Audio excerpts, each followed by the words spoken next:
ಎಲ್ರಿಗೂ ಬೆಳಗಿನ ಶುಭೋದಯ. ನಾನು ಅಂಬರೀಶ್ ಪತ್ತಾಳ್. ಮತ್ತೊಮ್ಮೆ ಎಲ್ರಿಗೂ ಅಮರ್ಸ್ ಕ್ಲಾಸಸ್ಗೆ ಸ್ವಾಗತ. ಇದು ಕ್ಲಾಸ್ ನಂಬರ್ 150 ಆಗುತ್ತೆ ನೋಡಿ. ಸೊ ಮೊದಲು ಹಾಫ್ ಸೆಂಚುರಿ, ನಂತರ ಸೆಂಚುರಿ, ಇವತ್ತು ಸೆಂಚುರಿ ಮೇಲೆ ಮತ್ತೆ ಹಾಫ್ ಸೆಂಚುರಿ ಆಗ್ತಾ ಇದೆ. ಸೊ 150th ವಿಡಿಯೋ ಆಗುತ್ತೆ. ಸೊ ಈ ಒಂದು ಸೀರೀಸಲ್ಲಿ ಇನ್ನು ಭಾಳಷ್ಟು ಎನ್ವಿರಾನ್ಮೆಂಟ್ ಮೇಲೆ ಆಗಿರ್ಬೋದು, ಅಥವಾ ಬೇರೆ ಬೇರೆ ಕರೆಂಟ್ ಅಫೇರ್ಸ್ ಆಗಿರ್ಬೋದು, ಬೇರೆ ಬೇರೆ ಪ್ರಚಲಿತ ಘಟನೆಗಳಾಗಿರ್ಬೋದು, ಸೊ ಕ್ವಶನ್ ಪೇಪರ್ ಸಾಲ್ವಿಂಗ್ ಆಗಿರ್ಬೋದು, ಸಾಕಷ್ಟು ವಿಡಿಯೋಸ್ ಇದ್ದಾವೆ. ಈ ಒಂದು ಸರಣಿಯನ್ನು ಏನು ಸ್ಟಾರ್ಟ್ ಮಾಡಿದ್ದೆ last year, maybe July ಆಗಸ್ಟಲ್ಲಿ ಅನಿಸುತ್ತೆ, ಅದನ್ನು ಹಂಗೆ ಕಂಟಿನ್ಯೂ ಮಾಡ್ತಾ ಬರ್ತಾ ಇದ್ದೀನಿ. ಆ ಒಂದು ಸೀರೀಸ್ನ 150ನೇ ವಿಡಿಯೋ. ಓಕೆ, ಸೊ ಜೂನ್ 2022 ಪ್ರಮುಖ ಪ್ರಚಲಿತ ಘಟನೆಗಳ ಸೀರೀಸನ್ನು ಕಂಟಿನ್ಯೂ ಮಾಡ್ತಾ ಹೋಗೋಣ. ಸೊ ಇದು ಮೊದಲನೇ ಭಾಗವಾಗುತ್ತೆ, ಪಾರ್ಟ್ 1, ಜೂನ್ 2022 ಪ್ರಚಲಿತ ಘಟನೆಗಳು. ಓಕೆ, ಸೊ ಹಾಗಾದರೆ ಬಹಳಷ್ಟು ಇಂಪಾರ್ಟೆಂಟ್ ಆಗಿರ್ತಕ್ಕಂಥ, ಮುಂದಿನ ಸ್ಪರ್ಧಾತ್ಮಕ ಪರೀಕ್ಷೆಗಳಿಗೆ ಅನುಕೂಲ ಆಗ್ತಕ್ಕಂಥ ಒಂದಷ್ಟು ಇಂಪಾರ್ಟೆಂಟ್ ಆಗಿರ್ತಕ್ಕಂಥ ಕರೆಂಟ್ ಅಫೇರ್ಸ್ ಇವತ್ತು ಡಿಸ್ಕಷನ್ ಮಾಡ್ತಾ ಹೋಗೋಣ. ಒಟ್ಟಾರೆಯಾಗಿ 150ನೇ ಕ್ಲಾಸು ಜೂನ್ 2022 ಮೊದಲನೇ ಭಾಗದ ಪ್ರಮುಖ ಪ್ರಚಲಿತ ಘಟನೆಗಳಾಗ್ತವೆ. ಓಕೆ, ಸೊ ಹಾಗಾದರೆ ಇದು ನನ್ನ ಒಂದು ಕಿರು ಪರಿಚಯವಾಗುತ್ತೆ. ಸೊ ನಿಮ್ಗೆ ಗೊತ್ತಿದೆ ಆಲ್ರೆಡಿ. ಮುಂದೆ ಹೋಗೋಣ ನೇರವಾಗಿ. ಜೂನ್ 2022 ಸೊ ಮೊದಲನೇ ಭಾಗದ ಪ್ರಮುಖ ಪ್ರಚಲಿತ ಘಟನೆಗಳ ಕ್ವಶನ್ ನಂಬರ್ 1, ಪ್ರಶ್ನೆ ಸಂಖ್ಯೆ 1 ಏನಿದೆ ನೋಡಿ. ಪ್ರಧಾನಿ ಮೋದಿ ನೇತೃತ್ವದ ಅಂತರ ರಾಜ್ಯ ಮಂಡಳಿಯ ಪುನರ್ರಚನೆ ಆಗಿದೆ. ಸೊ ನೋಡಿ, inter state council reconstituted, so which will be headed by the PM Modi. So ಇಲ್ಲಿ ಬಹಳ ಇನ್ಫಾರ್ಮೇಶನ್ ಇದೆ ನೋಡಿ. ಪ್ರಧಾನಿ ಮೋದಿ ನೇತೃತ್ವದ, ಸೊ ಇಲ್ಲೇ ಒಂದು ಆನ್ಸರ್ ಸಿಗುತ್ತೆ. ಏನಂದ್ರೆ ಅಂತಾರಾಜ್ಯ ಮಂಡಳಿ ಅಥವಾ ಇಂಟರ್ ಸ್ಟೇಟ್ ಕೌನ್ಸಿಲ್ ಅಂತ ಏನಿರುತ್ತೋ ಅದರ ಮುಖ್ಯಸ್ಥರು ಯಾರಾಗಿರ್ತಾರೆ ಅಂತ ಪ್ರಶ್ನೆ ಕೇಳಿದ್ರೆ ಪ್ರಧಾನಮಂತ್ರಿಗಳೇ ಆಗಿರ್ತಾರೆ. ಈಗ ಸದ್ಯ ಪ್ರಧಾನಮಂತ್ರಿ ನರೇಂದ್ರ ಮೋದಿ ಅವರು ಈ ಒಂದು ಇಂಟರ್ ಸ್ಟೇಟ್ ಕೌನ್ಸಿಲ್ ಅಥವಾ ಅಂತಾರಾಜ್ಯ ಮಂಡಳಿಯ ಮುಖ್ಯಸ್ಥರಾಗಿರ್ತಾರೆ. ಅದನ್ನ ಯಾಕೆ ಸುದ್ದಿಲಿದೆ ಅಂದ್ರೆ ಅದನ್ನ ಈಗ ಪುನರ್ರಚನೆ ಮಾಡಿದ್ದಾರೆ ನೋಡಿ. ಇಂಟರ್ ಸ್ಟೇಟ್ ಕೌನ್ಸಿಲ್ ಅಥವಾ ಈ ಒಂದು ಅಂತಾರಾಜ್ಯ ಮಂಡಳಿಯಲ್ಲಿ ಅಧ್ಯಕ್ಷರಿರ್ತಾರೆ, ಸದಸ್ಯರಿರ್ತಾರೆ, ಬೇರೆ ಬೇರೆ ಯಾವ ರೀತಿಯ ಒಂದು ಸದಸ್ಯರಿರ್ತಾರೆ, ಮುಖ್ಯಮಂತ್ರಿಗಳು ಏನಾದರೂ ಇರ್ತಾರ, ಅಥವಾ ಕೇಂದ್ರಾಡಳಿತ ಪ್ರದೇಶಗಳ ಅಡ್ಮಿನಿಸ್ಟ್ರೇಟರ್ಸು ಅಥವಾ ಲೆಫ್ಟಿನೆಂಟ್ ಗವರ್ನರ್ಸ್ ಇರ್ತಾರ. ಸೊ ಅದೆಲ್ಲವನ್ನು ನೋಡ್ತಾ ಹೋಗೋಣ. ಅಲ್ಲಿ ಒಂದಷ್ಟು ಕಾನ್ಸ್ಟಿಟ್ಯೂಟ್ ಅಥವಾ ರೀಕಾನ್ಸ್ಟಿಟ್ಯೂಟ್ ಅಥವಾ ಪುನರ್ರಚನೆ ಆಗಿದೆ. ಅದಕ್ಕೋಸ್ಕರ ಸುದ್ದಿಲಿದೆ ಅಂತಾರಾಜ್ಯ ಮಂಡಳಿ ಅಥವಾ ಇಂಟರ್ ಸ್ಟೇಟ್ ಕೌನ್ಸಿಲ್. ಸೊ ಮೊದಲನೇ ಅಂಶ. ಇನ್ನೊಂದು, ಈ ಅಂತಾರಾಜ್ಯ ಮಂಡಳಿಯ ಸದಸ್ಯರನ್ನೊಳಗೊಂಡಿರ್ತಕ್ಕಂಥ ಒಂದು ಸ್ಥಾಯಿ ಸಮಿತಿ ಇರುತ್ತೆ ನೋಡಿ. ಅಂತಾರಾಜ್ಯ ಮಂಡಳಿಯಲ್ಲಿ ಒಂದಷ್ಟು ಮೆಂಬರ್ಸ್ ಇರ್ತಾರೆ ಅಂದ್ವಿ, ಅದರಲ್ಲಿ ಒಂದಷ್ಟು ಜನರನ್ನ ಸೇರಿಸಿ ಒಂದು ಸ್ಥಾಯಿ ಸಮಿತಿ ಅಥವಾ ಸ್ಟ್ಯಾಂಡಿಂಗ್ ಕಮಿಟಿ ಅಂತ ಮಾಡಿರ್ತಾರೆ. ಸೊ ಆ ಒಂದು ಸ್ಟ್ಯಾಂಡಿಂಗ್ ಕಮಿಟಿಯ ಅಥವಾ ಸ್ಥಾಯಿ ಸಮಿತಿಯ ಅಧ್ಯಕ್ಷರನ್ನಾಗಿ ಅಮಿತ್ ಶಾ ಅವರನ್ನ ನೇಮಕ ಮಾಡಲಾಗಿದೆ. ಸೊ ಹಾಗಾಗಿ ಇದು ಸುದ್ದಿಲಿದೆ. ಸೊ ಆ ಒಂದು ಅಂತಾರಾಜ್ಯ ಮಂಡಳಿ ಈಗ ಸುದ್ದಿಲಿರೋದ್ರಿಂದ ಅದ್ರ ಮೇಲೆ ಪ್ರಶ್ನೆ ಬರ್ತಕ್ಕಂಥದ್ದನ್ನು ನಾವು ಎಕ್ಸ್ಪೆಕ್ಟ್ ಮಾಡ್ಬೋದು. ಹಾಗಾದ್ರೆ ಏನಿದೆ ಈ ಒಂದು ಅಂತಾರಾಜ್ಯ ಮಂಡಳಿ ಅಥವಾ ಇಂಟರ್ ಸ್ಟೇಟ್ ಕೌನ್ಸಿಲ್ ಅನ್ನ ನಮ್ಮ ಭಾರತದ ಸಂವಿಧಾನದ ಯಾವ ವಿಧಿಯ ಪ್ರಕಾರ ಸ್ಥಾಪನೆಯನ್ನು ಮಾಡ್ಬೋದು, ಯಾರು ಸ್ಥಾಪನೆ ಮಾಡ್ತಾರೆ, ಆ ಒಂದು ಅಂತಾರಾಜ್ಯ ಮಂಡಳಿ ಅಧ್ಯಕ್ಷರಾಗಿರ್ತಾರೆ, ಸದಸ್ಯರಾಗಿರ್ತಾರೆ, ಸೊ ಅದರ ಒಂದು ಕಾರ್ಯಗಳು, ಫಂಕ್ಷನ್ಸ್ ಏನಿದಾವೆ, ಸೊ ಎಲ್ಲವನ್ನ ಬ್ರೀಫ್ ಆಗಿ ಕಾಂಪಿಟೇಟಿವ್ ಎಕ್ಸಾಮ್ ಪರ್ಪಸ್ ಅಲ್ಲಿ ನೋಡ್ತಾ ಹೋಗೋಣ. ಓಕೆ, ಹಾಗಾದ್ರೆ ಬನ್ನಿ. ಏನಿದೆ news item? Centre reconstitutes inter state council ಅಂದ್ರೆ ಅಂತಾರಾಜ್ಯ ಮಂಡಳಿಯನ್ನ ಕೇಂದ್ರ ಸರ್ಕಾರ ಈಗ ಪುನರ್ರಚನೆ ಮಾಡಿದೆ. ಜೊತೆಗೆ ಅಲ್ಲಿರ್ತಕ್ಕಂಥ ಒಂದು ಕಮಿಟಿ ಏನಿದೆ, ಸ್ಟ್ಯಾಂಡಿಂಗ್ ಕಮಿಟಿ, ಅದರಲ್ಲಿ ಅಮಿತ್ ಶಾ ಅವರನ್ನ ಪ್ರಸ್ತುತ ಕೇಂದ್ರದ ಗೃಹ ಖಾತೆ ಸಚಿವರು ಮತ್ತು ಸಹಕಾರ ಖಾತೆ ಸಚಿವರು ಆಗಿರ್ತಕ್ಕಂಥ ಅಮಿತ್ ಶಾ ಅವರನ್ನ ಆ ಒಂದು ಸ್ಟ್ಯಾಂಡಿಂಗ್ ಕಮಿಟಿ ಅಥವಾ ಸ್ಥಾಯಿ ಸಮಿತಿ ಅಧ್ಯಕ್ಷರನ್ನಾಗಿ ನೇಮಕ ಮಾಡಲಾಗಿದೆ. ಸೊ ಹಾಗಾದ್ರೆ ಏನಿದೆ ನ್ಯೂಸ್ ಐಟಮ್ ಅಂತ ನೋಡೋದಾದ್ರೆ ನೋಡಿ, ಪ್ರೈಮ್ ಮಿನಿಸ್ಟರ್ ನರೇಂದ್ರ ಮೋದಿ ಅವರು ಈಗ ಚೇರ್ಮನ್ ಆಗ್ತಾ ಇದ್ದಾರೆ ಅಥವಾ ಚೇರ್ಮನ್ ಆಗಿರ್ತಾರೆ ಆ ಒಂದು ಇಂಟರ್ ಸ್ಟೇಟ್ ಕೌನ್ಸಿಲ್ ಅಥವಾ ಅಂತಾರಾಜ್ಯ ಮಂಡಳಿ. ಜೊತೆಗೆ ಈಗ ಸ್ಟ್ಯಾಂಡಿಂಗ್ ಕಮಿಟಿ ಅಂತ ಏನಿದೆ ಅಲ್ವಾ, ಆ ಸ್ಟ್ಯಾಂಡಿಂಗ್ ಕಮಿಟಿ ಅಂದ್ರೆ ಇಂಟರ್ ಸ್ಟೇಟ್ ಕೌನ್ಸಿಲ್ ಸ್ಟ್ಯಾಂಡಿಂಗ್ ಕಮಿಟಿಯ ಚೇರ್ಮನ್ ಆಗಿ, ಚೀಫ್ ಆಗಿ union home minister Amit Shah ಅವರನ್ನ ಚೇರ್ಮನ್ ಆಗಿ ಆಯ್ಕೆ ಮಾಡಲಾಗಿದೆ. ಜೊತೆಗೆ ಅದರಲ್ಲಿ ಸಾಕಷ್ಟು ಕೇಂದ್ರ ಸಚಿವರನ್ನು ಸಹಿತ ಮೆಂಬರ್ಸ್ ಆಗಿ ಮಾಡಲಾಗಿದೆ. ರಾಜನಾಥ್ ಸಿಂಗು, ನಿರ್ಮಲಾ ಸೀತಾರಾಮನ್, ನರೇಂದ್ರ ಸಿಂಗ್ ತೋಮರ್, ವೀರೇಂದ್ರ ಕುಮಾರ್, ಹೀಗೆ ಹಲವಾರು ಕೇಂದ್ರದ ಮಂತ್ರಿಗಳು ಸಹಿತ ಈ ಒಂದು ಇಂಟರ್ ಸ್ಟೇಟ್ ಕೌನ್ಸಿಲ್ನ ಸದಸ್ಯರಾಗಿದ್ದಾರೆ.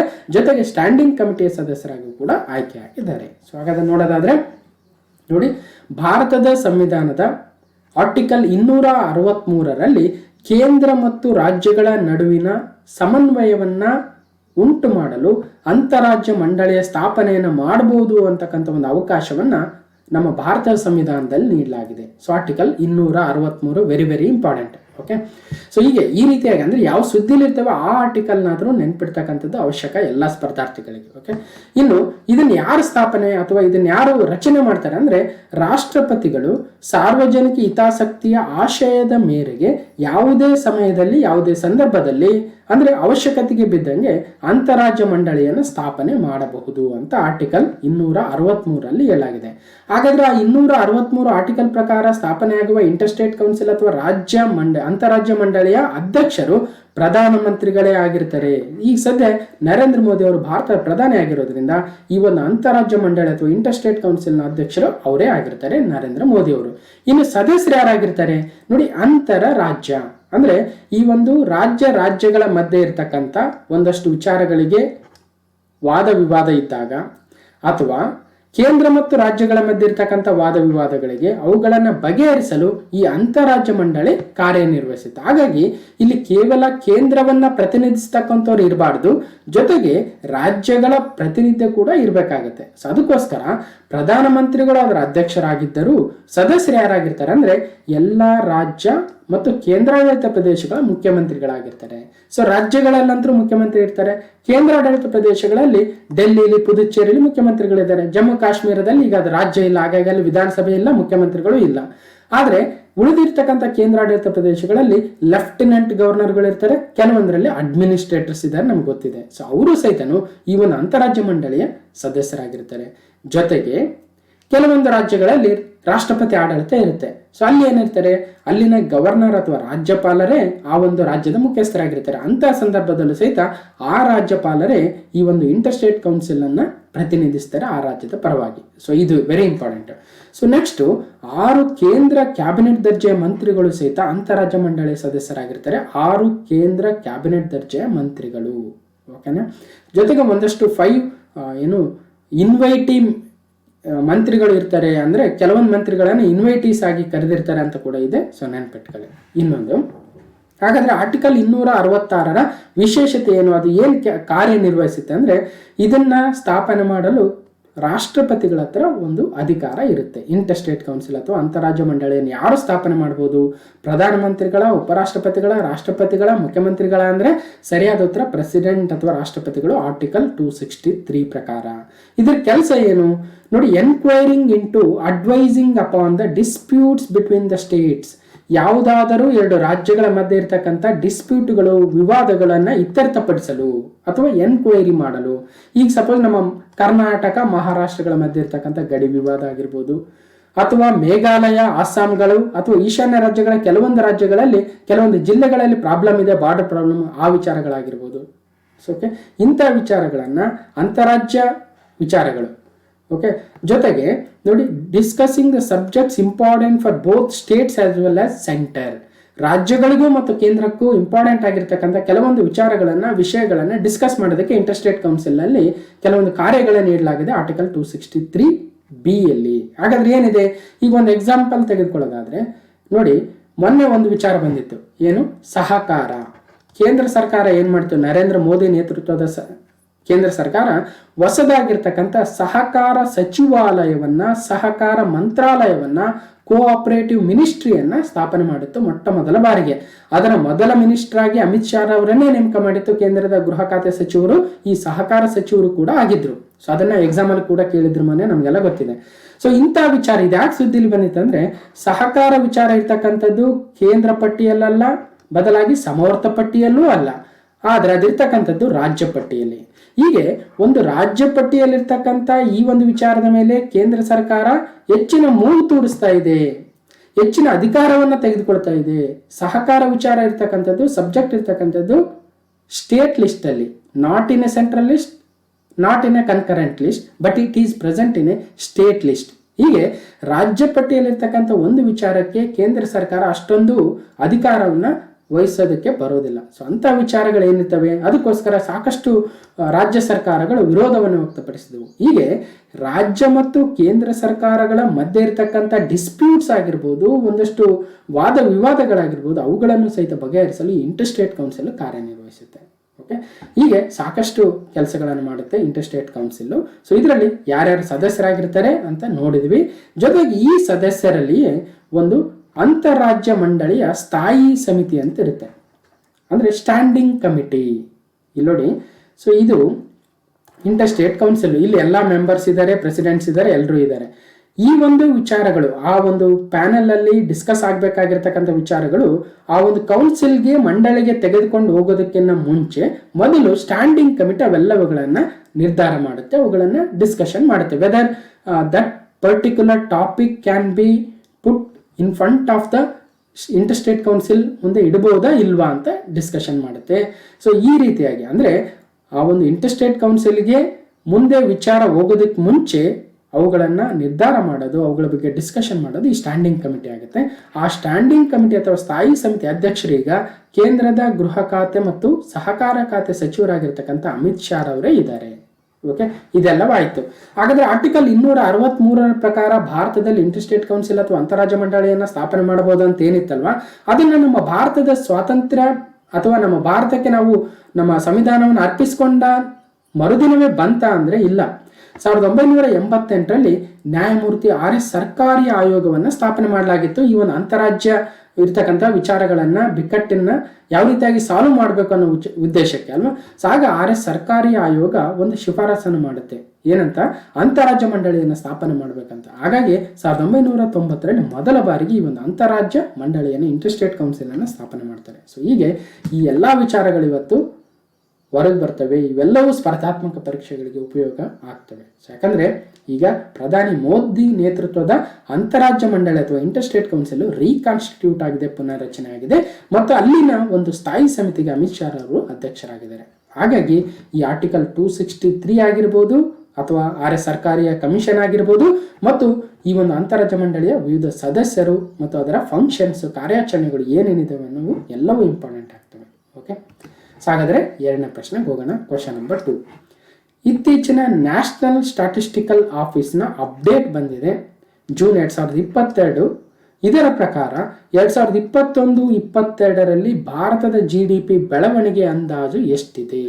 ನೋಡಿ, 2021-22ರ ಭಾರತದ ಈ ಒಂದು GDP ಬೆಳವಣಿಗೆ ಎಷ್ಟಿತ್ತು ನೋಡಿ. As per the recent NSO update June 2022, what is the GDP growth estimate of India in 2021 and 22? So ನೋಡೋಣ ಏನಿದೆ. 8.5% ಇದೆಯಾ, 8.7% ಇದೆಯಾ, 8.9% ಇದೆಯಾ, 9.2% ಇದೆಯಾ? ಈ ಒಂದು GDP ಬೆಳವಣಿಗೆ ಅಂದರೆ ಸರಿಯಾದ ಉತ್ತರ 8.7% ಇದೆ. ಸೊ ಏನಿದು ಈ ಒಂದು ಆರ್ಟಿಕಲ್ನ ನೋಡಿರ್ತೀರಾ, ವಿ ಆಕಾರದಲ್ಲಿ ಪುಟಿದೆದ್ದ ಆರ್ಥಿಕ ಪ್ರಗತಿ. ವಿ ಆಕಾರ, ಸೊ ಅಂದ್ರೆ ವಿ ಅಂದ್ರೆ ನಾವು ವಿ ಬರಿತೀವಿ ನೋಡಿ, ಒಂದು ಸಡನ್ ಸ್ಟೀಪ್ ಡೌನ್ ಇರುತ್ತೆ, ನಂತರ ಅದೇ ರೀತಿಯ ಒಂದು ಅಪ್ ಇರುತ್ತೆ. ಸೊ ಈ ರೀತಿ ಒಂದು ವ್ಯಾಲಿ ಆಕಾರದ ಅಥವಾ ವಿ ಆಕಾರದ ಒಂದು ಆರ್ಥಿಕ ಪ್ರಗತಿಯನ್ನು ಭಾರತ ಕಂಡಿದೆ ಅಂತಕ್ಕಂಥದ್ದು ಅಲ್ವಾ. COVID-19 ಲಾಕ್ಡೌನು ಸ್ಟಾರ್ಟ್ ಆಯಿತು, ನಮ್ಮ ಆರ್ಥಿಕತೆ ಡೌನ್ ಆಗ್ತಾ ಬಂತು. ಸ್ವಲ್ಪ ಲಾಕ್ಡೌನ್ ತೆಗೆದಾಗೆ ಒಂಚೂರು ಮೇಲೋಗೋದು, ಸೊ ಅಲ್ಲಿಗೆ ಸರಿ ಹೋಗೋದು, ಕೊನೆಗೆ ಪಾತಾಳವನ್ನು ಕಂಡಿತ್ತು, ಮೈನಸ್ಗೆ ಹೋಗಿತ್ತು ನಮ್ಮ GDP ಅಂದರೆ ಆರ್ಥಿಕ ಬೆಳವಣಿಗೆ. ಸೊ ಆ ನಂತರ ಈಗ ಮತ್ತೆ ಲಾಕ್ಡೌನ್ ಹೋದ ನಂತರ ಕೋವಿಡ್ ಸ್ವಲ್ಪ ಕಡಿಮೆ ಆದ ನಂತರ ಮತ್ತೆ ಭಾರತ ಆರ್ಥಿಕ ಚೇತರಿಕೆಯನ್ನು ಕಂಡಿದೆ. ಯಾವ ರೀತಿಯ ಚೇತರಿಕೆ? ಏನು ಯು ಶೇಪ್ಡ್ ಆರ್ಥಿಕತೆನ ಅಥವಾ ವಿ ಶೇಪ್ಡ್ ಆರ್ಥಿಕತೆ ಅನ್ನೋದು ಇಂಪಾರ್ಟೆಂಟ್.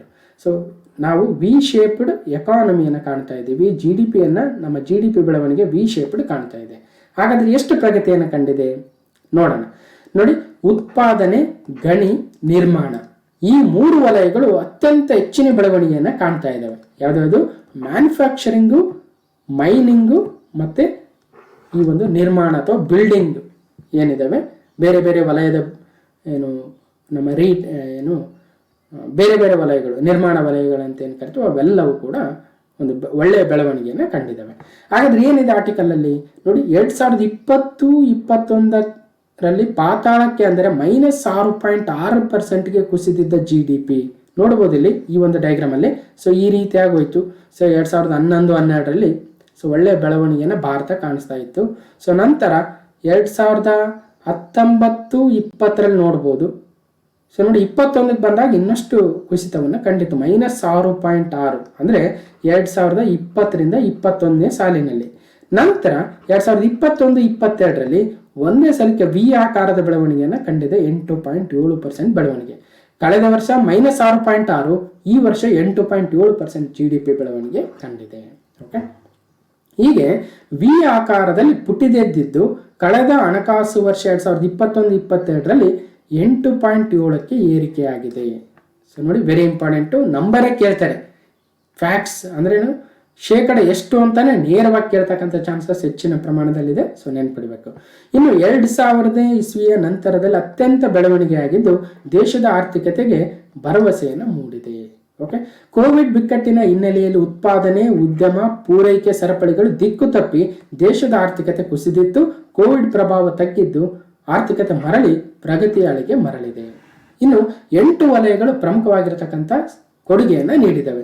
ಕಲ್ಲಿದ್ದಲಾಗಿರ್ಬೋದು, ಕಚ್ಚಾ ತೈಲ, ನೈಸರ್ಗಿಕ ಅನಿಲ, ರಿಫೈನರಿ ಉತ್ಪನ್ನಗಳು, ರಸಗೊಬ್ಬರ, ಉಕ್ಕು, ಸಿಮೆಂಟು, ವಿದ್ಯುತ್ ಸೇರಿದಂತೆ 8 ಮೂಲ ಸೌಕರ್ಯ ವಲಯಗಳ ಉತ್ಪಾದನೆ ಮಾರ್ಚ್ 2022ರಲ್ಲಿ ಬಹಳಷ್ಟು ಏರಿಕೆಯನ್ನು ಕಂಡಿದೆ ಅಂತಕ್ಕಂಥದ್ದು ತಿಳ್ಕೊಳ್ಳೋಣ. ಇನ್ನು ಬೇರೆ ದೇಶಗಳಿಗೆ ಕಂಪೇರ್ ಮಾಡಿದಾಗ ವಿವಿಧ ದೇಶಗಳ GDP ಮತ್ತು ಭಾರತಕ್ಕೆ ಹೋಲಿಸಿದಾಗ ಭಾರತ 8.7% GDPಯನ್ನು ಹೊಂದಿದ್ದು, China 8.1, United Kingdom 7.4, America 5.7, France 7%, Germany ಬಹಳ ಕಡಿಮೆ ಇದೆ, ಜಪಾನ್ ಇನ್ನಷ್ಟು ಕಡಿಮೆ ಇದೆ. ಹೀಗೆ ಬೇರೆ ದೇಶಗಳಿಗೆ ಹೋಲಿಸಿದಾಗ ನಮ್ಮ GDP ಹೆಚ್ಚಿನ ಪ್ರಮಾಣದಲ್ಲಿ ಆಗಿದೆ ಅನ್ನೋದು ನಾವು ಗಮನಿಸಬೇಕು. ಇನ್ನು ಸವಾಲು ಮುಗಿದಿಲ್ಲ ಮತ್ತು GDP ಏರಿಕೆ ಆದರೆ ನಮಗೇನು ಅಂತಕ್ಕಂಥದ್ದು ನೋಡೋಣ. ನೋಡಿ, ಹೆಚ್ಚುತ್ತಿರುವ ಕಚ್ಚಾ ತೈಲ ದರಗಳು ಜನಸಾಮಾನ್ಯರ ಮೇಲೆ ಗಂಭೀರ ಪ್ರಭಾವವನ್ನು ಬೀರಿದವೆ. ಆರ್ಥಿಕ ಬೆಳವಣಿಗೆ ಆದರೂ ಸಹಿತನು ಜನರ ಜೇಬಿಗೆ ಒಂದಷ್ಟು ಹೆಚ್ಚಿನ ಕತ್ತರಿ ಬೀಳ್ತಾ ಇದೆ ಅನ್ನೋದು ಇದರಿಂದ ಗೊತ್ತಾಗುತ್ತೆ. ಓಕೆ, ಇನ್ನು ಹಣದುಬ್ಬರವನ್ನು ನಿಯಂತ್ರಿಸಲು RBI ಇನ್ನಷ್ಟು ಕ್ರಮಗಳನ್ನು ಕೈಗೊಳ್ಳಬೇಕಾಗಿದೆ. ಅದಕ್ಕೋಸ್ಕರ ಇನ್ಫ್ಲೇಷನ್ ತಡೆಯೋದಕ್ಕೆ RBI ಈಗ ರೆಪೋ ರೇಟನ್ನು ಕಳೆದ ಸಲನು ಏರಿಸಿತ್ತು, ಈ ಸಲನು ಏರಿಸಿತ್ತು ಅಂತಕ್ಕಂಥ ಚಾನ್ಸಸ್ ಬಹಳ ಇದೆ. ಓಕೆ, ಇನ್ನು ರಷ್ಯಾ ಉಕ್ರೇನ್ ಬಿಕ್ಕಟ್ಟು ಇನ್ನೂ ಮುಗಿದಿಲ್ಲ ಮತ್ತು ಕೋವಿಡ್ ಅಲೆಗಳ ಭೀತಿ ಇದೆ. ಇತ್ತೀಚೆಗಾದ ಮಂಕಿ ಪಾಕ್ಸ್ ಅಂತಕ್ಕಂಥ ಇನ್ನೊಂದು ಕಾಯಿಲೆ ಕೂಡ ಪ್ರಪಂಚದ ವಿವಿಧ ಭಾಗಗಳಲ್ಲಿ ಕಂಡು ಬರ್ತಾ ಇದೆ. ಅದರ ಹೊಡೆತ ಕೂಡ ಭಾರತಕ್ಕೆ ಏನಾದರೂ ಆಗುತ್ತಾ? ಸೊ ಇವೆಲ್ಲವೂ ಕೂಡ ಸವಾಲು ಇನ್ನೂ ಮುಗಿದಿಲ್ಲ. ಈ ವಿ ಶೇಪ್ ಎಕಾನಮಿ ಏನಾಗ್ತಾ ಇದೆ ಅದು ಇನ್ನಷ್ಟು ಬೆಳವಣಿಗೆಯನ್ನು ಕಾಣಬೇಕಾದ್ರೆ ಈ ಸವಾಲುಗಳನ್ನು ಭಾರತ ಸರ್ಕಾರ ಮೀರಬೇಕಾಗುತ್ತೆ. ಇಲ್ಲಿ ಒಂದು ಗಮನಿಸಬೇಕು, ಎಲ್ಲ ಕ್ಷೇತ್ರಗಳ ಉತ್ಪಾದನೆ, ಗಣಿ, ನಿರ್ಮಾಣ, ಈ ರೀತಿ ಹಲವಾರು ಕ್ಷೇತ್ರಗಳು ಒಳ್ಳೆ ಏರಿಕೆಯನ್ನು ಕಂಡಿದ್ರೆ ಕೃಷಿ ವಲಯ ಮಾತ್ರ ಯಾಕೋ ಈ ಸಲ ಒಂದಷ್ಟು ಡೌನ್ ಅಲ್ಲಿದೆ. COVID-19 ಲಾಕ್ಡೌನ್ ಟೈಮಲ್ಲಿ ಅತಿ ಹೆಚ್ಚು ಕೊಡುಗೆಯನ್ನು ನೀಡಿರ್ತಕ್ಕಂಥ ಕ್ಷೇತ್ರವೇ ಕೃಷಿ ಕ್ಷೇತ್ರ ಆಗಿತ್ತು. ಆದರೆ ಕೃಷಿ ವಲಯದ ಬೆಳವಣಿಗೆಯು 3% ಇಳಿದಿದೆ. ಹಣಕಾಸು ವರ್ಷ 2021ರಲ್ಲಿ 3.3 ಇತ್ತು, ಈ ಸಲ ಸ್ವಲ್ಪ ಕಡಿಮೆ ಆಗಿದೆ ಅಂತಕ್ಕಂಥದ್ದು ಗಮನಿಸಬೇಕು. ಓಕೆ, ಇನ್ನು GDP ಏರಿಕೆ ಆದರೆ ನಮ್ಗೆ ಏನಾಗುತ್ತೆ? ದೇಶದ ಆರ್ಥಿಕ ಬೆಳವಣಿಗೆ ಉತ್ತಮವಾಗಿದ್ದರೆ ಬಡವರು ಮತ್ತು ಜನಸಾಮಾನ್ಯರ ಸ್ಥಿತಿ ಕೂಡ ಸುಧಾರಿಸುತ್ತೆ. GDPಗಿಂತಲೂ ಜನರ ತಲಾ ಆದಾಯವೇ ದೇಶದ ಸ್ಥಿತಿಯನ್ನು ಸರಿಯಾಗಿ ಬಿಂಬಿಸುತ್ತದೆ ಅನ್ನೋದು ನಮಗೆಲ್ಲ ಗೊತ್ತಿದೆ ಅಲ್ವಾ. GDP, GNP ಅವೆಲ್ಲವನ್ನು ನೋಡಿದ್ದೀವಿ. GDP ವೃದ್ಧಿ ಆದರೆ ಉದ್ಯೋಗಾವಕಾಶಗಳು ವೃದ್ಧಿ ಆಗ್ತವೆ. ಹೌದು, ಹೆಚ್ಚಿನ ಒಂದು ಡೆವಲಪ್ಮೆಂಟ್ ಆದಷ್ಟು, ಕೈಗಾರಿಕೆಗಳು ಬೆಳೆದಷ್ಟು ಅಲ್ಲಿನ ಜನರಿಗೆ ಒಂದು ಉದ್ಯೋಗ ದೊರಕುತ್ತೆ. ಓಕೆ, ಇನ್ನು GDP ಬೆಳವಣಿಗೆಯು ಸರ್ಕಾರ ಮತ್ತು ಜನರಲ್ಲಿ ವಿಶ್ವಾಸವನ್ನು ಹೆಚ್ಚಿಸುತ್ತೆ. ನಿರುದ್ಯೋಗ ನಿವಾರಿಸಲು ಉತ್ಪಾದನಾ ವಲಯ, ಕೃಷಿ ಮೂಲ ಸೌಕರ್ಯ ಯೋಜನೆಗಳಿಗೆ ಒತ್ತು ನೀಡಲು ಅವಕಾಶವನ್ನು ಕೂಡ ನೀಡುತ್ತೆ. ಓಕೆ, ಇನ್ನು ಈ GDP ಅಂದ್ರೆ ಏನು ನೋಡಿ? GDP ಅಂದ್ರೆ ಗ್ರಾಸ್ ಡೊಮೆಸ್ಟಿಕ್ ಪ್ರಾಡಕ್ಟ್ ಅಥವಾ ಒಟ್ಟು ದೇಶೀಯ ಉತ್ಪನ್ನ ಅಂತ ಕರಿತೀವಿ. ಸೊ ಕನ್ನಡದಲ್ಲಿ ನೋಡೋಣ ಡೆಫಿನೇಷನ್. ಒಂದು ವರ್ಷದ ಅವಧಿಯಲ್ಲಿ, ಒಂದು ಆರ್ಥಿಕ ವರ್ಷ ಅಂತ ತಿಳ್ಕೊಳ್ಳೋಣ. ಅಂದ್ರೆ 2021 ಏಪ್ರಿಲ್ 1ರಿಂದ ಒಂದು ಆರ್ಥಿಕ ವರ್ಷ ಸ್ಟಾರ್ಟ್ ಆಯ್ತು ಅನ್ಕೊಳ್ಳೋಣ. ಈ ಆರ್ಥಿಕ ವರ್ಷ ಮುಗಿದಿದ್ದು 2022 ಮಾರ್ಚ್ 31ಕ್ಕೆ ಮುಗಿದಿತ್ತು. ಸೊ ಆ ಒಂದು ಆರ್ಥಿಕ ವರ್ಷದಲ್ಲಿ ಏನೇನಾಯಿತು ನೋಡಿ? ಒಂದು ವರ್ಷದ ಅವಧಿಯಲ್ಲಿ ರಾಷ್ಟ್ರದ ಗಡಿಯೊಳಗೆ, ನಮ್ಮ ಭಾರತ ದೇಶದ ಗಡಿ ಒಳಗಡೆ ಉತ್ಪಾದಿಸಲಾದ ಎಲ್ಲ ಅಂತಿಮ ಸರಕು ಮತ್ತು ಸೇವೆಗಳ ಮೌಲ್ಯವನ್ನೇ ನಾವು ಒಟ್ಟು ದೇಶೀಯ ಉತ್ಪನ್ನ ಅಂತ ಕರಿತೀವಿ. GDP ಅಥವಾ gross domestic product is the value of all final goods and services produced within the boundary of the nation during 1 year period. ಇದು ನಮ್ಮ ದೇಶದ ಬೌಂಡ್ರಿ. ಈ ನಮ್ಮ ದೇಶದ ಬೌಂಡ್ರಿ ಒಳಗಡೆ ಅವರು ಭಾರತೀಯರಾಗಿರ್ಲಿ ಅಥವಾ ನಾನ್ ರೆಸಿಡೆಂಟ್ ಇಂಡಿಯನ್ಸ್ ಆಗಿರ್ಲಿ ಅಥವಾ ಫಾರಿನರ್ಸ್ ಆಗಿರ್ಲಿ, ಎಲ್ಲರೂ ನಮ್ಮ ದೇಶದ ಗಡಿಯೊಳಗೆ ಉತ್ಪಾದನೆ ಮಾಡ್ತಕ್ಕಂಥ ಒಟ್ಟು ಸರಕು ಸೇವೆಗಳ ಒಟ್ಟು ಮೌಲ್ಯವಾಗುತ್ತೆ. ಅವು ಫೈನಲ್ ಗೂಡ್ಸ್ ಆಗಿರ್ಬೇಕು. ಸೊ ಇದ್ರ ಬಗ್ಗೆ ಒಂದು ಸಪ್ರೇಟ್ ವಿಡಿಯೋದಲ್ಲಿ ನಾನು GDP ಅಂದ್ರೇನು, GNP ಅಂದ್ರೇನು, NDP ಅಂದ್ರೇನು, NNP ಅಂದ್ರೇನು ಮತ್ತು ಭಾರತ ದೇಶದ ತಲಾ ಆದಾಯ ಅಂದ್ರೇನು ಅಂತ ಒಂದು ಎಕ್ಸಾಂಪಲ್ಗಳ ಮುಖಾಂತರ ನೀಟಾಗಿ ಎಕ್ಸ್ಪ್ಲೇನ್ ಮಾಡಿದ್ದೆ. ನೀವು ಅಮರ್ಸ್ ಕ್ಲಾಸಸ್ ಅಥವಾ ಅಮರೇಶ್ ಪೋತ್ನಾಳ್ GDP GNP ಅಂತ ಹೊಡೆದ್ರು ಬರುತ್ತೆ, ಹೋಗಿ ಚೆಕ್ ಮಾಡ್ಬೋದು. ಹೀಗೆ ಒಟ್ಟಾರೆಯಾಗಿ ಒಂದು ದೇಶದ ಗಡಿ ಒಳಗಡೆ ಉತ್ಪಾದನೆ ಆಗ್ತಕ್ಕಂಥ ಎಲ್ಲ ಅಂತಿಮ ಸರಕು ಮತ್ತು ಸೇವೆಗಳ ಒಟ್ಟು ಮೌಲ್ಯವೇ ದೇಶೀಯ ಉತ್ಪನ್ನವಾಗಿರುತ್ತೆ. ಅಂತ ದೇಶೀಯ ಉತ್ಪನ್ನ ಇವತ್ತು ಭಾರತದ ದೇಶೀಯ ಉತ್ಪನ್ನ ಹೆಚ್ಚಿನ ಪ್ರಮಾಣದಲ್ಲಿ ಆಗ್ತಾ ಇದೆ. ಇದರಲ್ಲಿ ಕೇವಲ ಭಾರತೀಯರ ಕೊಡುಗೆ ಇರೋದಿಲ್ಲ, ಬದಲಾಗಿ ವಿದೇಶಿಗಳ ಕಂಪನಿಯ ಕೊಡುಗೆ ಇರುತ್ತೆ, ವಿದೇಶಿಯರ ಕೊಡುಗೆ ಕೂಡ ಇರುತ್ತೆ. ಓಕೆ, ಅಥವಾ ಭಾರತೀಯರು ಬೇರೆ ದೇಶದಲ್ಲಿ ಇನ್ಕಮ್ ಅನ್ನು ತಂದ್ರೆ ಅದು ಕೂಡ ಇದಕ್ಕೆ ಸೇರಿರುತ್ತೆ ಅಂತಕ್ಕಂಥದ್ದು. ಓಕೆ, ಇನ್ನು ಒಟ್ಟು ದೇಶ ಉತ್ಪನ್ನದಲ್ಲಿ ಭಾರತೀಯರು ಬೇರೆ ದೇಶದಲ್ಲಿ ಉತ್ಪಾದನೆ ಮಾಡಿದರೆ ಆ ಒಂದು ಲಾಭ ಅದಕ್ಕೆ ಸೇರೋದಿಲ್ಲ. ಸೊ ನೆನ್ಪಿಟ್ಕೊಳ್ಳಿ, GDPಲಿ ನಮ್ಮ ದೇಶದ ಗಡಿಯೊಳಗನೆ ಆಗಿರ್ಬೇಕಾದ್ರೆ ಒಂದು ಉತ್ಪಾದನೆ. ಸೊ ಯಾರೋ ಒಬ್ರು ನಮ್ಮ ದೇಶದವರು ಬೇರೆ ಯಾವುದೋ ದೇಶದಲ್ಲಿ ತಮ್ಮ ಕಂಪನಿಯನ್ನು ಸ್ಥಾಪನೆ ಮಾಡಿದ್ದಾರೆ ಅಂದ್ರೆ ಅದು ಆ ದೇಶದ GDPಗೆ ಹೋಗುತ್ತೆ, ನಮ್ಮ ದೇಶದ GDPಗೆ ಬರಲ್ಲ. ಅದೇ ಆ ದೇಶದ ವ್ಯಕ್ತಿ ನಮ್ಮ ದೇಶದಲ್ಲಿ ಆ ಒಂದು ಕಂಪನಿಯನ್ನು ಸ್ಥಾಪನೆ ಮಾಡಿ ಅದರಿಂದ ಬರ್ತಕ್ಕಂಥ ಲಾಭ ನಮ್ಮ ದೇಶಕ್ಕೆ ಅಥವಾ ನಮ್ಮ ಒಂದು GDPಗೆ ಸೇರುತ್ತೆ ಅಂತಕ್ಕಂಥದ್ದು ನೆನ್ಪಿಡ್ಬೇಕು. ಓಕೆ, ಇನ್ನು GNP ಅಂದ್ರೆ ಸ್ವಲ್ಪ ವ್ಯತ್ಯಾಸ ಇದೆ. ಒಂದು ವರ್ಷದ ಅವಧಿಯಲ್ಲಿ ಆ ದೇಶದ ಸಾಮಾನ್ಯ ನಿವಾಸಿಗಳು ಉತ್ಪಾದಿಸಿದ ಎಲ್ಲ ಅಂತಿಮ ಸರಕು ಮತ್ತು ಸೇವೆಗಳ ಮೌಲ್ಯವಾಗುತ್ತೆ. ಇದು ಒಟ್ಟು ರಾಷ್ಟ್ರೀಯ ಉತ್ಪನ್ನ ಅಥವಾ ಗ್ರಾಸ್ ನ್ಯಾಷನಲ್ ಪ್ರಾಡಕ್ಟ್ GNP ಅಂತೀವಿ. ಅಂದ್ರೆ ಇಲ್ಲಿ ಭಾರತೀಯತೆ ಇಂಪಾರ್ಟೆಂಟ್ ಆಗುತ್ತೆ.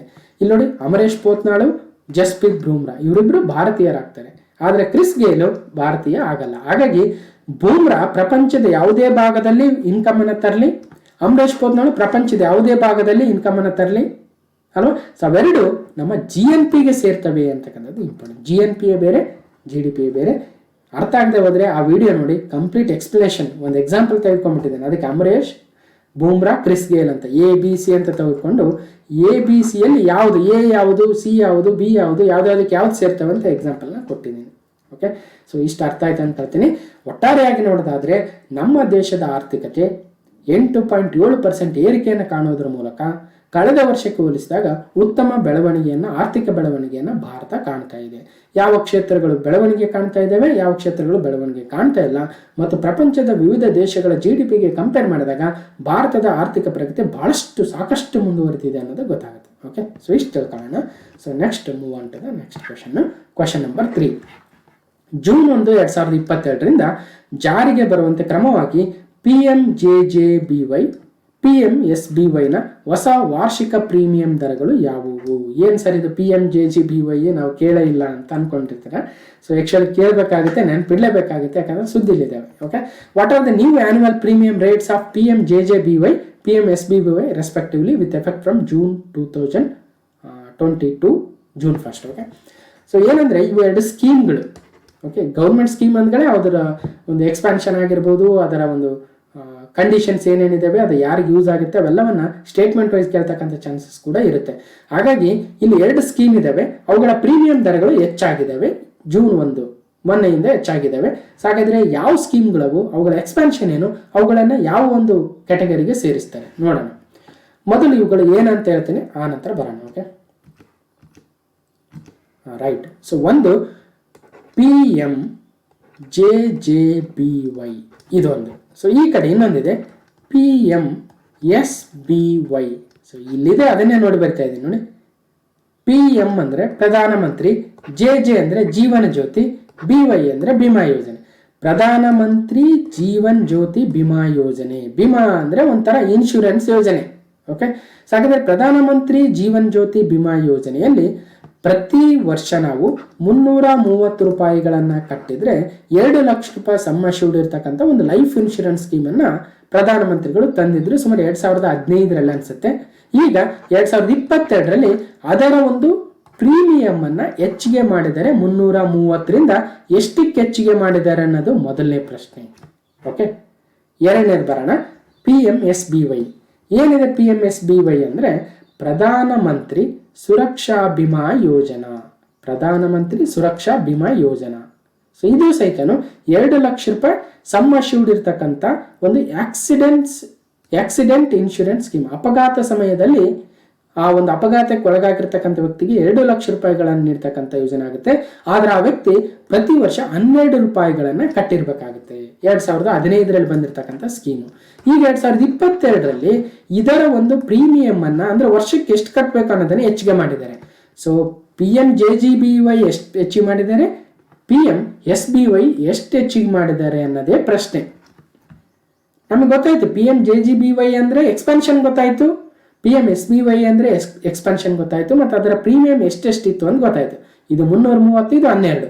ಇವಾಗ ಎಷ್ಟಿಗೆ ಹೆಚ್ಚಿಗೆ ಮಾಡಿದ್ದಾರೆ ಅನ್ನೋದೇ ನ್ಯೂಸು. ಅದನ್ನ 330ರಿಂದ 436ಕ್ಕೆ ಹೆಚ್ಚಿಸಿದ್ದಾರೆ PMJJBY ಜೀವನ್ ಜ್ಯೋತಿ ಬಿಮಾ ಯೋಜನಾ. ಇನ್ನು SBY ಸುರಕ್ಷಾ ಬಿಮಾ ಯೋಜನೆಯನ್ನು 12 ರೂಪಾಯಿಂದ 20 ರೂಪಾಯಿಗೆ ಏರಿಸಿದ್ದಾರೆ. ಸೊ ಅಷ್ಟು ಮ್ಯಾಟ್ರ್. ಓಕೆ, ಹಾಗಾಗಿ ಜೂನ್ 1, 2022ರಿಂದ ಜಾರಿಗೆ ಬರುವಂತೆ ಕ್ರಮವಾಗಿ BMJJBYನ 330ರಿಂದ 436ಕ್ಕೂ PMSBYಯನ್ನು 12 ರೂಪಾಯಿಂದ 20 ರೂಪಾಯಿಗೂ ವಾರ್ಷಿಕ ಪ್ರೀಮಿಯಂ ದರಗಳನ್ನು ಹೆಚ್ಚಿಸಿದ್ದಾರೆ ಅನ್ನೋದು ಸುದ್ದಿ ಇದೆ. ಓಕೆ, ನೋಡೋಣ. ನೋಡಿ, government raises premium for the flagship insurance schemes of PMJJBY and PMSBY. First revision in the premium rate since inception. ಅಂದರೆ ಅದನ್ನು ಜಾರಿಗೆ ತಂದ ನಂತರ ಮೊದಲ ಬಾರಿಗೆ ಅವುಗಳ ಪ್ರೀಮಿಯಂ ರೇಟ್ಗಳನ್ನು ಜಾಸ್ತಿ ಮಾಡಿದ್ದಾರೆ. ಒಂದು ಪ್ರಧಾನಮಂತ್ರಿ ಜೀವನ್ ಜ್ಯೋತಿ ಬಿಮಾ ಯೋಜನಾ, ಇನ್ನೊಂದು ಪ್ರಧಾನಮಂತ್ರಿ ಸುರಕ್ಷಾ ಬಿಮಾ ಯೋಜನವಾಗುತ್ತೆ. ಓಕೆ, ಸೊ ಇನ್ನೊಂದು ಇದನ್ನು 1.25 ರೂಪಾಯಿ ದಿನಕ್ಕೆ ಏರಿಸಿದಂಗೆ ಆಯಿತು.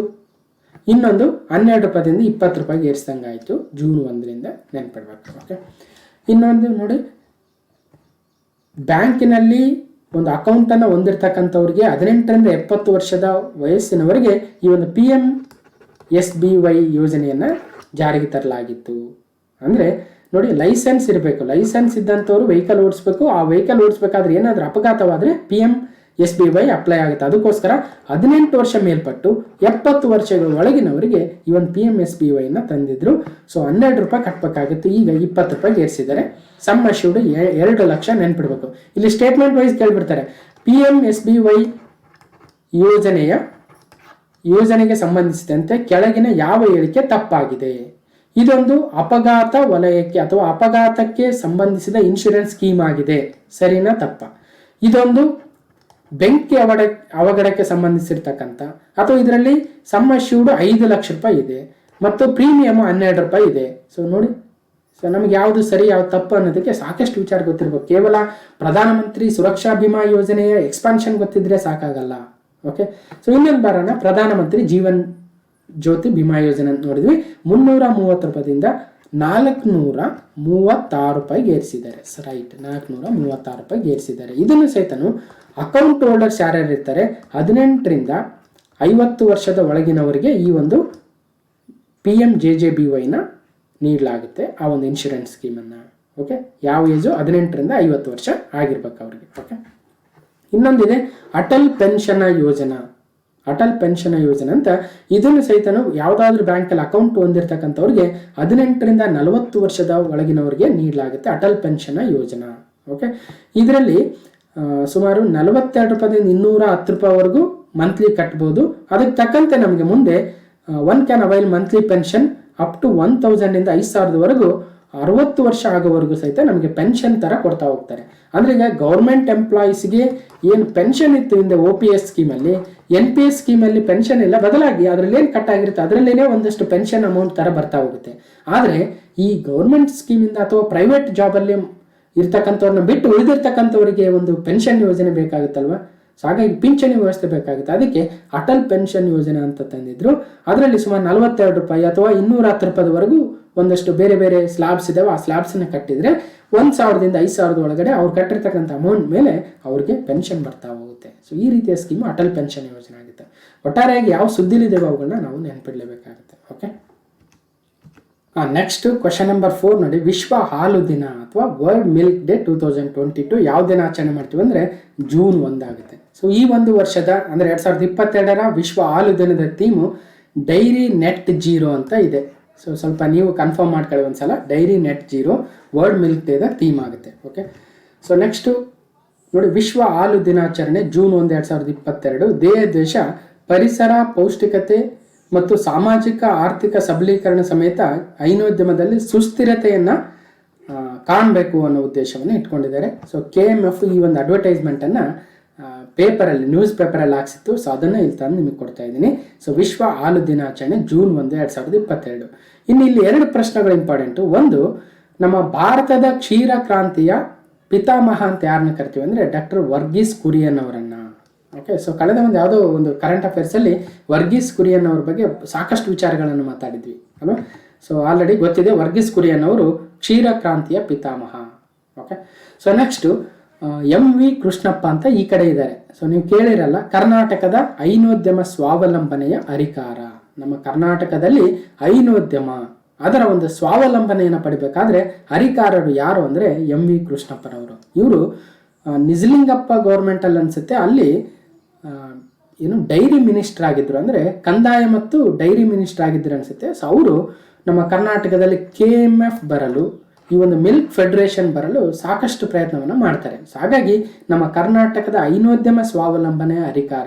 ಇವತ್ತು ನಮ್ಮ ಕರ್ನಾಟಕದಲ್ಲಿ ಸಾಕಷ್ಟು ಹಾಲು ಒಕ್ಕೂಟಗಳೇನಿದ್ದಾವೆ, ಜೊತೆಗೆ ಕರ್ನಾಟಕ ಮಿಲ್ಕ್ ಫೆಡರೇಷನ್ ಏನಿದೆ, ಕರ್ನಾಟಕ ಹಾಲು ಮಹಾಮಂಡಳಿ, ಸೊ ಇದೆಲ್ಲವೂ ಬರೋದಕ್ಕೆ ಸೊ MV ಕೃಷ್ಣಪ್ಪರವರ ಒಂದು ಪ್ರಯತ್ನ ಭಾಳ ಇತ್ತು ಅನ್ನೋ ಉದ್ದೇಶಕ್ಕೆ ಅವ್ರನ್ನ ಕರ್ನಾಟಕ ಹೈನೋದ್ಯಮ ಸ್ವಾವಲಂಬನೆಯ ಹರಿಕಾರ ಅಂತ ಕರಿತೀವಿ. ಸೊ ಒಟ್ಟಾರೆಯಾಗಿ ವಿಶ್ವ ಹಾಲು ದಿನಾಚರಣೆ June 1, 2022, theme dairy net zero.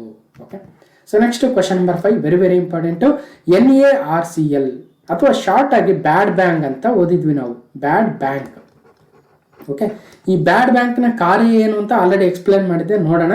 ಇದನ್ನ ಅಫಿಷಿಯಲ್ ಆಗಿ NARCL ಅಂತ ಕರಿತೀವಿ, national assets reconstruction company limited. ನೋಡಿ, NARCL national assets reconstruction company limited. ಇದರ MD ಮತ್ತು CEO ಆಗಿ ಯಾರು ನೇಮಕಗೊಂಡಿದ್ದಾರೆ ಅನ್ನೋದು ಪ್ರಶ್ನೆ ಇದೆ. Who has been appointed as MD and CEO of NARCL national assets reconstruction company limited? Urjit Patel, Natarajan Sundar, Ashwani Bhatia, Nitin Chugh ಅಂದರೆ ಸರಿಯಾದ ಉತ್ತರ so option B, Natarajan Sundar. ಇವರು ಈಗ ಪ್ರಸ್ತುತ NARCLನ MD CEO ಆಗಿ ನೇಮಕಗೊಂಡಿದ್ದಾರೆ. ಓಕೆ, ಈ NARCL ಅಥವಾ ಬ್ಯಾಡ್ ಬ್ಯಾಂಕ್ ಅಂತ ಏನು ಕರಿತೀವಿ, ಈ ಬ್ಯಾಡ್ ಬ್ಯಾಂಕ್ ಅನ್ನ 15 ಭಾರತದ ಬ್ಯಾಂಕ್ಗಳು ತಮ್ಮ ಶೇರ್ ಹೋಲ್ಡಿಂಗ್ ಅನ್ನ ಹೊಂದಿದ್ದಾವೆ.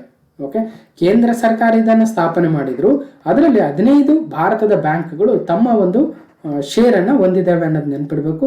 ಇದರ ಸ್ಪಾನ್ಸರ್ ಬ್ಯಾಂಕ್ ಯಾರಂದ್ರೆ ಕೆನರಾ ಬ್ಯಾಂಕ್ ಆಗುತ್ತೆ. ಕರ್ನಾಟಕ ಮೂಲದ ಕೆನರಾ ಬ್ಯಾಂಕು NARCLನ ಸ್ಪಾನ್ಸರ್ ಬ್ಯಾಂಕ್ ಆಗುತ್ತೆ. ಈ ರೀತಿ ಪ್ರಶ್ನೆಗಳು ಬರೋದನ್ನು ಭಾಳ ಕಡೆ ನೋಡಿದ್ದೀವಿ ಅಲ್ವಾ. ಈ ಒಂದು ರೂರಲ್ ಬ್ಯಾಂಕ್ಗಳಿದೆ ಅಲ್ವಾ, RRBs, ರೂರಲ್ ರೀಜನಲ್ ಬ್ಯಾಂಕ್ಸು ಅಥವಾ ರೀಜನಲ್ ರೂರಲ್ ಬ್ಯಾಂಕ್ಸು, ಅವುಗಳನ್ನು ಸ್ಪಾನ್ಸರ್ ಯಾರಿದ್ದಾರೆ ಅಂತ ಭಾಳ ಕಡೆ ಕೇಳ್ತಾರೆ ಅಲ್ವಾ. ನಮ್ಮ KVZ ಬ್ಯಾಂಕ್ ಆಗಿರ್ಬೋದು ಅಥವಾ ಪ್ರಗತಿ ಗ್ರಾಮೀಣ ಬ್ಯಾಂಕ್ ಆಗಿರ್ಬೋದು, ಇವುಗಳ ಸ್ಪಾನ್ಸರ್ ಬ್ಯಾಂಕ್ ಯಾವುದಂತ ಕೇಳಿರೋದನ್ನ ನಾವು ಎಕ್ಸಾಮ್ಗಳಲ್ಲಿ ನೋಡಿದ್ದೀವಿ. ಅದಕ್ಕೋಸ್ಕರ ಈ NARCLನ ಸ್ಪಾನ್ಸರ್ ಬ್ಯಾಂಕ್ ಯಾರು ಅಂದರೆ ಕೆನರಾ ಬ್ಯಾಂಕ್ ಆಗ್ತದೆ. ಓಕೆ, ಮತ್ತು ಅದರಲ್ಲಿ ಎಷ್ಟು ಬ್ಯಾಂಕ್ಗಳು ತಮ್ಮ ಶೇರ್ಗಳನ್ನು ಹೊಂದಿದ್ದಾವೆ ಅಂದರೆ 15 ಬ್ಯಾಂಕ್ಗಳು. ಈ ಒಂದು NARCLನ CEO ಯಾರು, MD ಯಾರು ಅಂದರೆ ಈಗ ನಟರಾಜನ್ ಸುಂದರ್ ಅವರು. ಓಕೆ, ಏನಿದೆ ನ್ಯೂಸ್ ಐಟಮ್ ನೋಡೋಣ. ನೋಡಿ, retired SBI senior executive Natarajan Sundar joins NARCL as MD and CEO.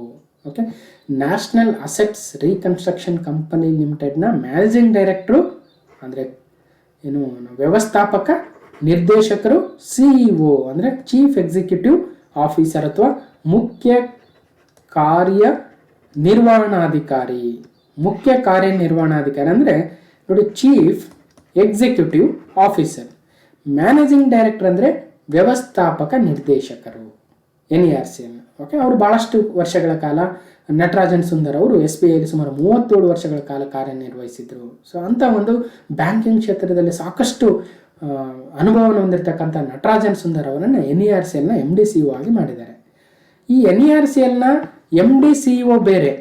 ನೋಡಿ, MD CEO ಅಂದರೆ ಆ ಕಂಪನಿಯ ದಿನನಿತ್ಯದ ಒಂದು ಕೆಲಸ ಕಾರ್ಯಗಳನ್ನು ನೋಡ್ಕೊಳ್ತಕ್ಕಂಥವ್ರು MD CEO ಆಗಿರ್ತಾರೆ. ಮತ್ತು ಕಂಪನಿಯ ಪಾಲಿಸಿಗಳನ್ನು, ದೊಡ್ಡ ಮಟ್ಟದ ನಿರ್ಧಾರಗಳನ್ನು ಮಾಡ್ತಕ್ಕಂಥವ್ರು ಚೇರ್ಮನ್ ಆಗಿರ್ತಾರೆ. ಚೇರ್ಮನ್ನೇ ಬೇರೆ, MD CEO ಬೇರೆ.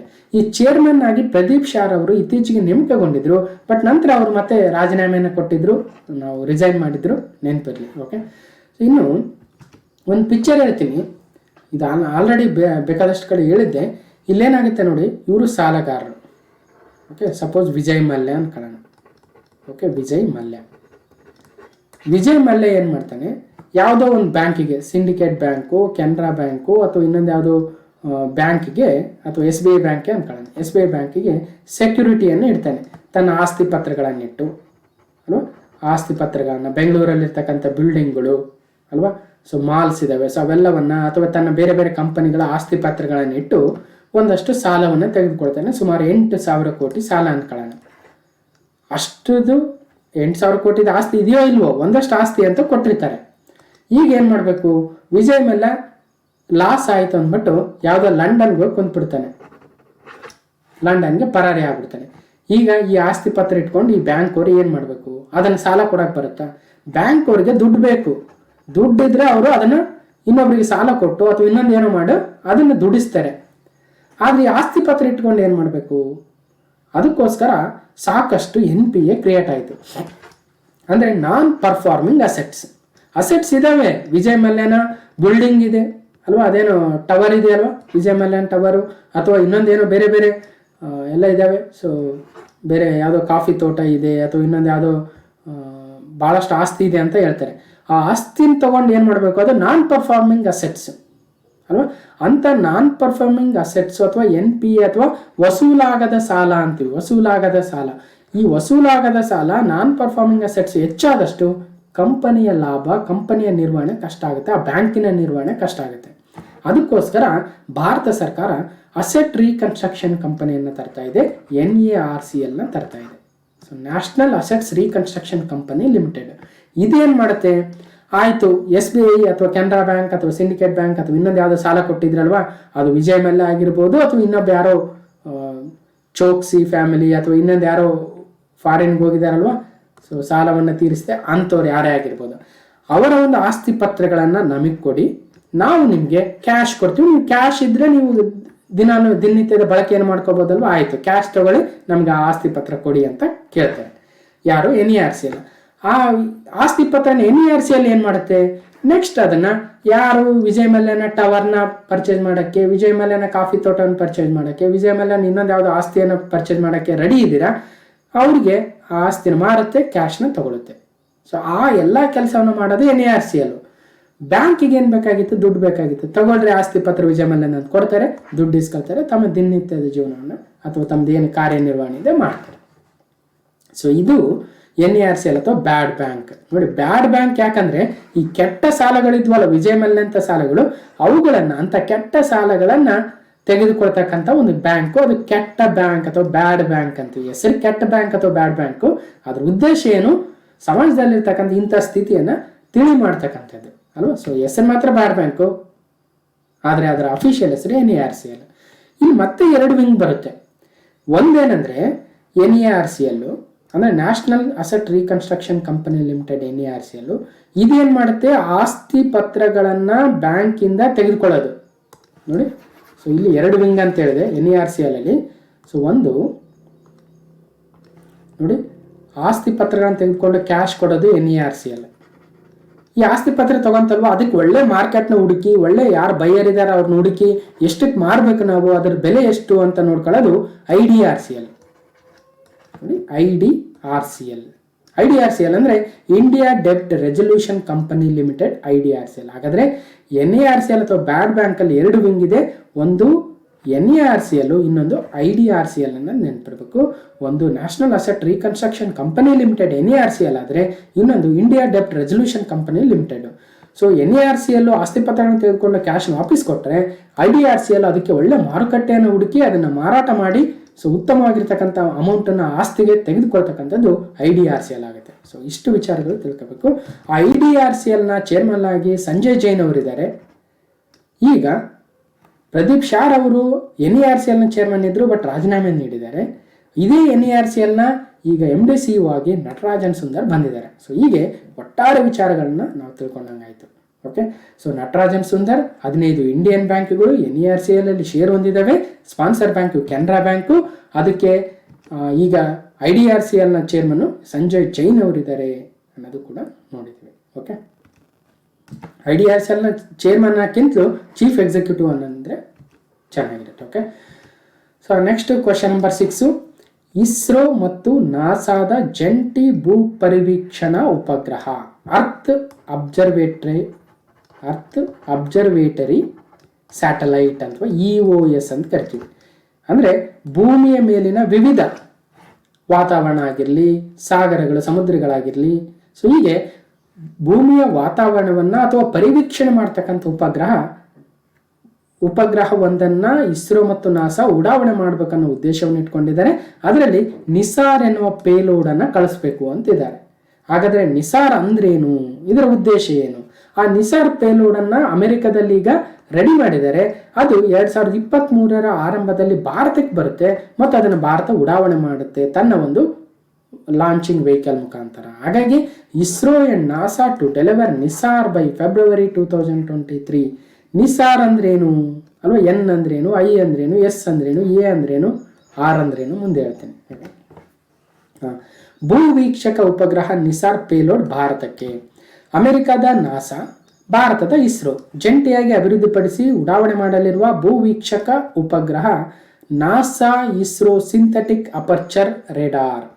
ನೋಡಿ, NISAR ಅಂದರೆ NASA ISRO synthetic aperture radar.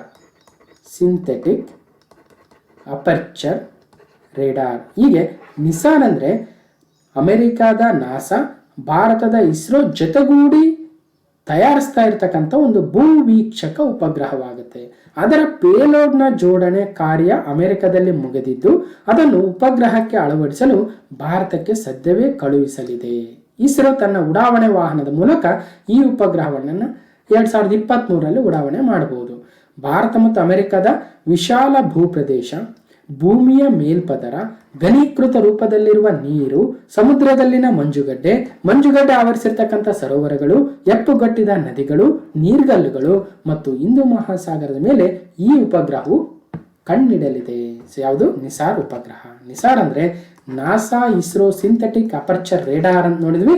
ಅದರ ಒಂದು ಪೇಲೋಡ್ ಏನಿದೆ ಅಲ್ವಾ, ಆ ಪೇಲೋಡು ಈಗ ಭಾರತಕ್ಕೆ ಬರ್ತಾ ಇದೆ. ಸೊ ಈ ಒಂದು ಪೇಲೋಡ್ ಅಂದ್ರೆ ಇದೇ ಆಕ್ಚುಯಲ್ ಕಾರ್ಯನಿರ್ವಹಿಸೋದು. ಇದನ್ನ ಭಾರತ ತನ್ನ ಒಂದು ಉಪಗ್ರಹ ಉಡಾವಣಾ ವಾಹನದ ಮೂಲಕ 2023 ಉಡಾವಣೆ ಮಾಡಬಹುದು ಅಂತಕ್ಕಂಥ ಒಂದು ನಿರೀಕ್ಷೆ ಇದೆ. ಓಕೆ, ಇದನ್ನು ಆಲ್ರೆಡಿ ಕೂಡ ನೋಡಿದ್ವಿ. 2022 ಲಾಂಚ್ ಆಗ್ಬೋದಂತ, ಬಟ್ ಬಹಳಷ್ಟು ಅದು ಇದು ವಿಚಾರ ಬಂದು ಕೋವಿಡ್ ಆಗಿರ್ಬೋದು. ಸೊ ಹೀಗಾಗಿ ಸ್ವಲ್ಪ ಮುಂದಕ್ಕೆ ಹೋಗಿದೆ. ಒಟ್ಟಾರೆಯಾಗಿ ಜೀವರಾಶಿ, ನೈಸರ್ಗಿಕ ಅಪಾಯಗಳು, ಸಮುದ್ರ ಮಟ್ಟ ಏರಿಕೆ, ಅಂತರ್ಜಲದ ಬಗ್ಗೆ ಮಾಹಿತಿಯನ್ನು ಒದಗಿಸ್ತಕ್ಕಂಥ ಒಂದು ಉಪಗ್ರಹದ ಪೇಲೋಡ್ ಆಗುತ್ತೆ ನಿಸಾರ್. ಓಕೆ, ಇನ್ನು question number 7. Asia cup hockey 2022 ಮುಗಿದಿದೆ. ಏಷ್ಯಾ ಕಪ್ ಅಂದರೆ ಏಷ್ಯಾದ ವಿವಿಧ ದೇಶಗಳ ಹಾಕಿ ತಂಡಗಳು ಒಂದು ಭಾಗವಹಿಸ್ತಕ್ಕಂಥ ಟೂರ್ನಮೆಂಟು ಏಷ್ಯಾ ಕಪ್ ಮೆನ್ಸ್ ಹಾಕಿ, ಪುರುಷರ ಹಾಕಿ ಆಗಿತ್ತು. ಅದರಲ್ಲಿ ಭಾರತವು ಜಪಾನ್ ತಂಡವನ್ನು 1-0 ಗೋಲುಗಳಿಂದ ಸೋಲಿಸುವ ಮೂಲಕ ಕಂಚಿನ ಪದಕವನ್ನು ಪಡೆದಿದೆ. ಭಾರತದ ಪುರುಷರ ತಂಡ, ಹಾಕಿ ತಂಡ ಕಂಚಿನ ಪದಕವನ್ನು ಪಡೆದಿದೆ, ನೆನ್ಪಿಡ್ಬೇಕು ಅಲ್ವಾ. ಟೋಕಿಯೋ ಒಲಿಂಪಿಕ್ಸ್ ಅಲ್ಲಿ ಕೂಡ ಕಂಚಿನ ಪದಕವನ್ನು ಗೆದ್ದಿತ್ತು, ನೆನ್ಪಿಡ್ಬೇಕು. ಈಗ ಏಷ್ಯಾ ಕಪ್ ಅಲ್ಲೂ ಕೂಡ ಕಂಚಿನ ಪದಕವನ್ನು ಭಾರತದ ಪುರುಷರ ಹಾಕಿ ತಂಡ ಗೆದ್ದಿದೆ. Asia cup hockey 2022 India wins bronze medal, beats Japan by 1-0 goals. Okay, so ನೋಡೋಣ ಏನಿದೆ ನ್ಯೂಸ್ ಐಟಮು. ರಾಜಕುಮಾರ್ ಕೈಚಳಕಕ್ಕೆ ಒಲಿದ ಕಂಚು. ಏಷ್ಯಾ ಕಪ್ ಹಾಕಿ ಟೂರ್ನಿ ಜಪಾನ್ ವಿರುದ್ಧ ಏಕೈಕ ಗೋಲ್ನಿಂದ ಭಾರತ ತಂಡಕ್ಕೆ ಜಯ. ಭಾರತದ ರಾಜಕುಮಾರ್ ಅಂತಕ್ಕಂಥ ಒಬ್ಬ ಆಟಗಾರ 1 ಗೋಲ್ನ ಗಳಿಸಿದ.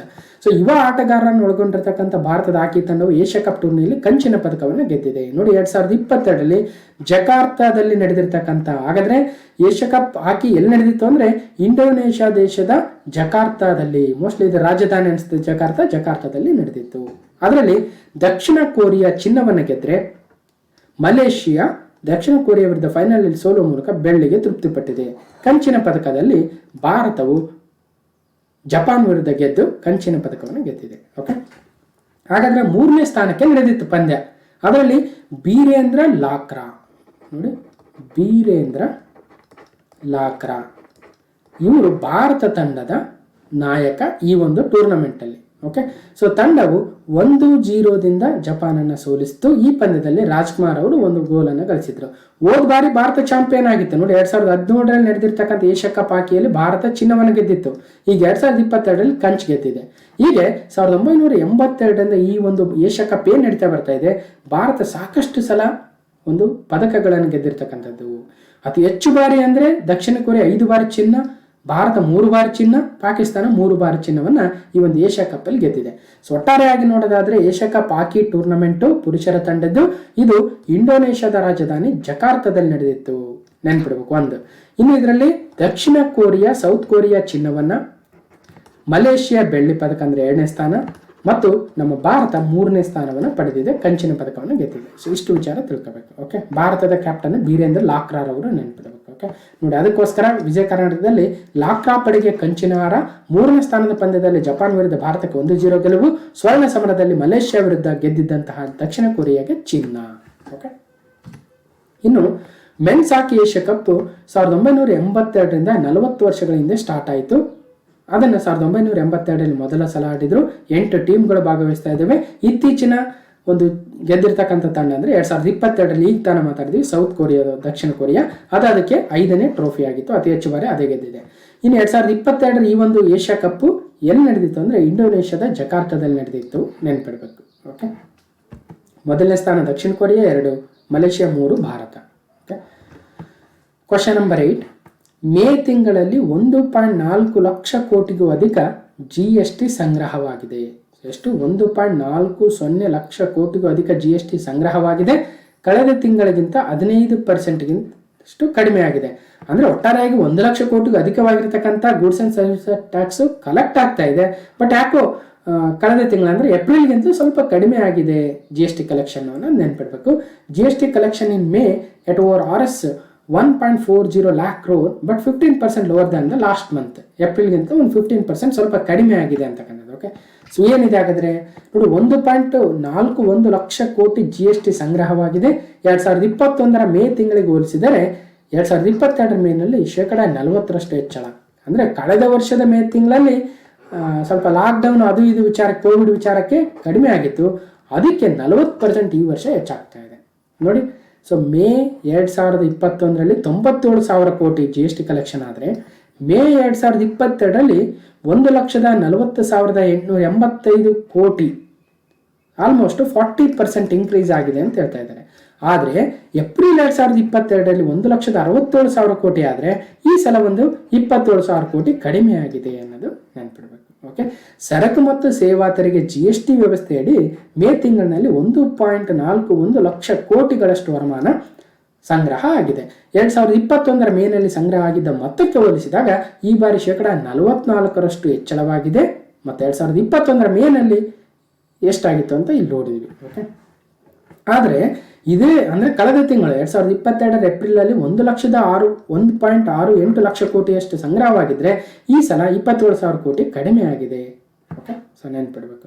ಇನ್ನು ಇದರಲ್ಲಿ CGST 25,000 ಕೋಟಿ ಅಂತೆ, ಅಂದರೆ 1,41,000 ಕೋಟಿಯಲ್ಲಿ 25,000 ಕೋಟಿ CGST, ಇನ್ನು 32,000 ಕೋಟಿ CGST ಅಂತ ಇದನ್ನು ಅದೇ ಕೊಟ್ಬಿಟ್ಟಿದ್ದಾರೆ. ಆ್ಯಕ್ಚುಲಿ ಇದು SGST ಆಗಬೇಕಾಗಿತ್ತು, ಇಲ್ಲಿ IGST 73,000 ಕೋಟಿ ಆಗಿದೆ ಅಂತ. ಓಕೆ, ಏನಿದು CGST IGST? ನಮಗೆಲ್ಲ ಗೊತ್ತಿದೆ, ಭಾರತದಲ್ಲಿ ಹಲವಾರು ಟ್ಯಾಕ್ಸ್ಗಳಿದ್ದು, ರಾಜ್ಯಗಳ ವಿವಿಧ ಟ್ಯಾಕ್ಸ್ಗಳನ್ನು ಹಾಕ್ತಾ ಇದ್ರು, ಕೇಂದ್ರ ವಿವಿಧ ಟ್ಯಾಕ್ಸ್ಗಳನ್ನು ಹಾಕ್ತಾ ಇತ್ತು. ಅವೆಲ್ಲವನ್ನ ಏಕರೂಪದಲ್ಲಿ ಒಂದೇ ತೆರಿಗೆಯನ್ನು ಹಾಕ್ತಕ್ಕಂಥ ವ್ಯವಸ್ಥೆಯನ್ನು ಭಾರತದ ಸಂವಿಧಾನದ 101ನೇ ತಿದ್ದುಪಡಿ ಕಾಯ್ದೆ 2016ರಲ್ಲಿ ತರಲಾಯಿತು. ಅದರ ಬಿಲ್ ನಂಬರು 122 ಆಗಿತ್ತು. ಸೊ ನಂತರ ಭಾರತದಲ್ಲಿ ಸರಕುಗಳ ಉತ್ಪಾದನೆ, ಮಾರಾಟ, ಬಳಕೆ, ಸೇವೆಗಳ ಮೇಲೆ ಸಮಗ್ರ ಪರೋಕ್ಷ ತೆರಿಗೆ ಬಂತು. ಅದನ್ನೇ ಗೂಡ್ಸ್ ಆ್ಯಂಡ್ ಸರ್ವಿಸಸ್ ಟ್ಯಾಕ್ಸ್ ಅಥವಾ ಸರಕು ಮತ್ತು ಸೇವಾ ತೆರಿಗೆ ಅಂತ ಕರಿತೀವಿ. ಓಕೆ, ಸೊ ಈ ತಿದ್ದುಪಡಿಗಳಲ್ಲಿ ಪ್ರಸ್ತುತ ಕೇಂದ್ರ ಮತ್ತು ರಾಜ್ಯ ಸರ್ಕಾರಗಳಿಂದ ವಿಧಿಸಲಾಗುವ ಹಲವಾರು ಪರೋಕ್ಷ ತೆರಿಗೆಗಳು ಕೂಡ ಇದರಲ್ಲಿ ಸೇರ್ಕೊಂಡಿತ್ತು. ಈ ಗೂಡ್ಸ್ ಆ್ಯಂಡ್ ಸರ್ವಿಸ್ ಟ್ಯಾಕ್ಸು ಎಷ್ಟಿರಬೇಕು ಅಂತ ಅದಕ್ಕೊಂದು ಮಂಡಳಿ ಇದೆ. ಆರ್ಟಿಕಲ್ 279A ಸೇರಿಸುವ ಮೂಲಕ GST ಕೌನ್ಸಿಲನ್ನು ತಂದರು.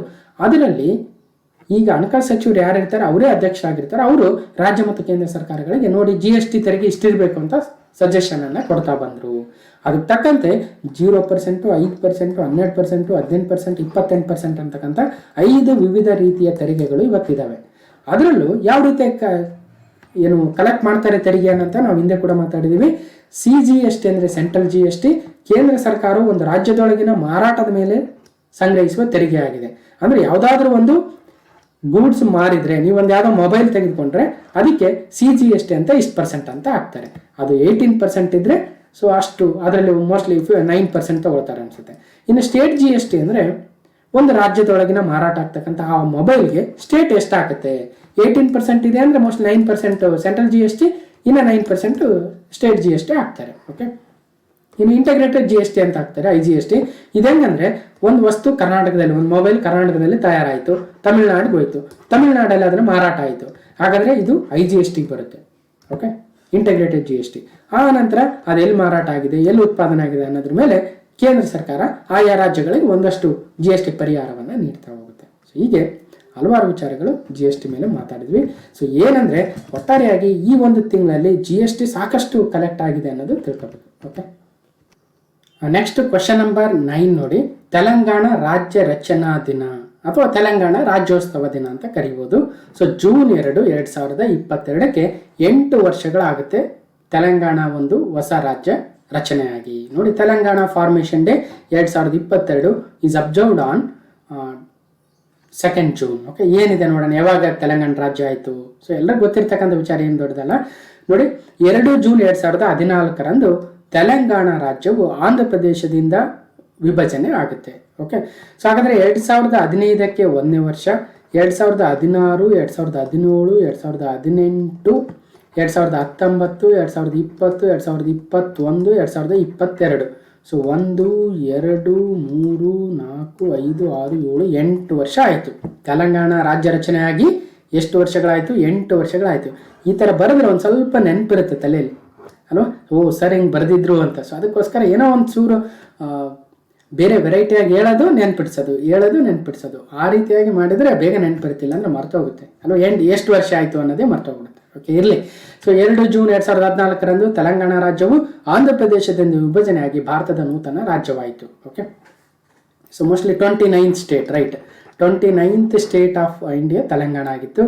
ಈಗ ಮತ್ತೆ ಜಮ್ಮು ಕಾಶ್ಮೀರ ರಾಜಸ್ಥಾನದಿಂದ ಕೆಳಗಿಳಿದು 28 ರಾಜ್ಯಗಳು ಉಳಿದಿದ್ದಾವೆ. ಸೊ ಗೊತ್ತಿರಲಿ. ಇನ್ನು ತೆಲಂಗಾಣದ ರಾಜಧಾನಿ ಹೈದರಾಬಾದ್ ಆಗುತ್ತೆ. ಒಟ್ಟು 33 ಜಿಲ್ಲೆಗಳಿದ್ದಾವೆ. ಸೊ ಇಲ್ಲಿ ಯಾರು ಗವರ್ನರ್ ಆಗಿದ್ದಾರೆ ಅಂದರೆ ತಮಿಳುಸಾಯಿ ಸೌಂದರರಾಜನ್. ನೋಡಿ, ತಮಿಳುಸಾಯಿ ಸೌಂದರರಾಜನು ತೆಲಂಗಾಣದ ಗವರ್ನರ್ ಅಥವಾ ರಾಜ್ಯಪಾಲರು. ಸೊ ಒಂದ್ಸಲ ಕನ್ಫರ್ಮ್ ಮಾಡ್ಕೊಳ್ಳಿ, ಯಾಕಂದರೆ ರಾಜ್ಯಪಾಲರನ್ನು ಭಾಳ ಚೇಂಜ್ ಮಾಡ್ತಾ ಇರ್ತಾರೆ. ನಾನು ರೀಸೆಂಟ್ ನೆನ್ನೆನೇ ಇದನ್ನು ತೊಗೊಂಡಿರ್ತಕ್ಕಂಥದ್ದು, ಬಟ್ ಸ್ಟಿಲ್ ವಿಕಿಪೀಡಿಯಾ ಅಪ್ಡೇಟ್ ಆಗಿದೆ ಇಲ್ಲೋ, ನಾವು ಸಹಿತ ಅಪ್ಡೇಟ್ ಆಗಬೇಕು. ಇರಲಿ. Chief minister K Chandrashekar Rao, TRS ಅಥವಾ ತೆಲಂಗಾಣ ರಾಷ್ಟ್ರ ಸಮಿತಿಯ ಮುಖ್ಯಸ್ಥರು ಮತ್ತು ತೆಲಂಗಾಣ ರಾಜ್ಯದ ಮೊಟ್ಟ ಮೊದಲ ಮುಖ್ಯಮಂತ್ರಿಗಳು. ತೆಲಂಗಾಣ ರಾಜ್ಯದ ಫಾರ್ಮೇಷನ್ಗೆ ಸಾಕಷ್ಟು ಹಗಲಿರುಳು ಹೋರಾಡಿದಂಥವರು, ಉಪವಾಸ ಸತ್ಯಾಗ್ರಹವನ್ನು ಮಾಡಿರ್ತಕ್ಕಂಥವರಲ್ಲಿ ಇವರು ಒಬ್ಬರು. ಓಕೆ, ಸೊ ಹೀಗೆ 8 ವರ್ಷಗಳಿಂದ ಅವರೇ ಮುಖ್ಯಮಂತ್ರಿಗಳಾಗಿದ್ದಾರೆ ಅನ್ನೋದು ಕೂಡ ನಾವು ತಿಳ್ಕೋಬೇಕು. ತೆಲಂಗಾಣ ಜನರ ಬದುಕಿಗೆ ಘನತೆ, ಸುರಕ್ಷತೆ, ನೆಮ್ಮದಿ ಮತ್ತು ಅಭಿವೃದ್ಧಿ ಕಲ್ಪಿಸುವ ನಿಟ್ಟಿನಲ್ಲಿ 8 ವರ್ಷಗಳ ಸತತ ಪರಿಶ್ರಮವನ್ನು ಮಾಡಿದ್ದಾರೆ. ಕೊಟ್ಟ ಭರವಸೆಯನ್ನು ಈಡೇರಿಸಿ ತೋರಿಸಿದ್ದೇವೆ ಅಂತ ಈ ಸಂದರ್ಭದಲ್ಲಿ ಹೇಳಿದ್ದಾರೆ. ಓಕೆ, ಜೊತೆಗೆ ತೃತೀಯ ರಂಗವನ್ನು ನಮ್ಮ ದೇಶದಲ್ಲಿ ಸ್ಥಾಪನೆ ಮಾಡಬೇಕು. ಅದಕ್ಕೋಸ್ಕರ ಇತ್ತೀಚೆಗೆ ಡೆಲ್ಲಿಗೆ ಹೋಗಿ ಅರವಿಂದ್ ಕೇಜ್ರಿವಾಲ್ ಅವನ್ನ ಭೇಟಿಯಾಗಿದ್ರು. ಕರ್ನಾಟಕಕ್ಕೆ ಬಂದು ದೇವೇಗೌಡವ್ರ ಜೊತೆ ಭೋಜನ ಕೂಟವನ್ನು ಮಾಡಿದ್ರು. ಹೀಗೆ ಸೊ ಸುದ್ದಿಲಿದ್ದಾರೆ ಕೆ ಚಂದ್ರಶೇಖರ್ ರಾವ್, KCR, ತೆಲಂಗಾಣ ರಾಷ್ಟ್ರ ಸಮಿತಿಯ ಮುಖ್ಯಸ್ಥರು ಮತ್ತು ತೆಲಂಗಾಣ ರಾಜ್ಯದ ಮೊಟ್ಟ ಮೊದಲ ಮುಖ್ಯಮಂತ್ರಿಗಳು ಮತ್ತು ಪ್ರಸ್ತುತ ಮುಖ್ಯಮಂತ್ರಿಗಳು. ಓಕೆ, ಇನ್ನು ತೆಲಂಗಾಣ ರಾಜ್ಯದ ವಿಶೇಷತೆ ಏನಂದ್ರೆ ಅಲ್ಲಿ ಬೈಕ್ಯಾಮರಲ್ ಇದೆ, ಅಂದ್ರೆ ದ್ವಿಸದನ ಇದೆ.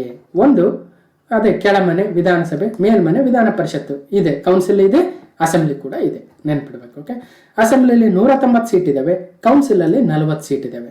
ಇನ್ನು ರಾಜ್ಯಸಭಾ ಸ್ಥಾನಗಳು 7 ಇದ್ರೆ ಲೋಕಸಭಾ ಸ್ಥಾನಗಳು ಎಷ್ಟಿದಾವೆ ನೋಡಿ, ಸುಮಾರು ಒಂದು 13 ಇರಬೇಕು. ಸೊ ಇಲ್ಲಿ ಕೊಟ್ಟಿಲ್ಲ, ನನಗೆ ನೆನಪಿರೋ ಹಾಗೆ 13 ಇರಬೇಕು. ಒಂದ್ಸಲ ನೀವು ಕನ್ಫರ್ಮ್ ಮಾಡ್ಕೊಳ್ಳಿ. ಇಲ್ಲೇನು ಇಂಪಾರ್ಟೆಂಟ್ ಅಲ್ಲ, ಬಟ್ ಫಾರ್ ಎ ಕಂಪ್ಲೀಷನ್ ಹೇಳ್ತಾ ಇದ್ದೀನಿ. ಓಕೆ, ಮೋಸ್ಟ್ಲಿ 13 ಇರಬೇಕು. ಯಾಕಂದರೆ ಒಟ್ಟು 39 40 ಇತ್ತು ಆಂಧ್ರ ಪ್ರದೇಶದಲ್ಲಿ. ಅದರಲ್ಲಿ 25 26 ಆಂಧ್ರಕ್ಕೆ ಹೋಯ್ತು.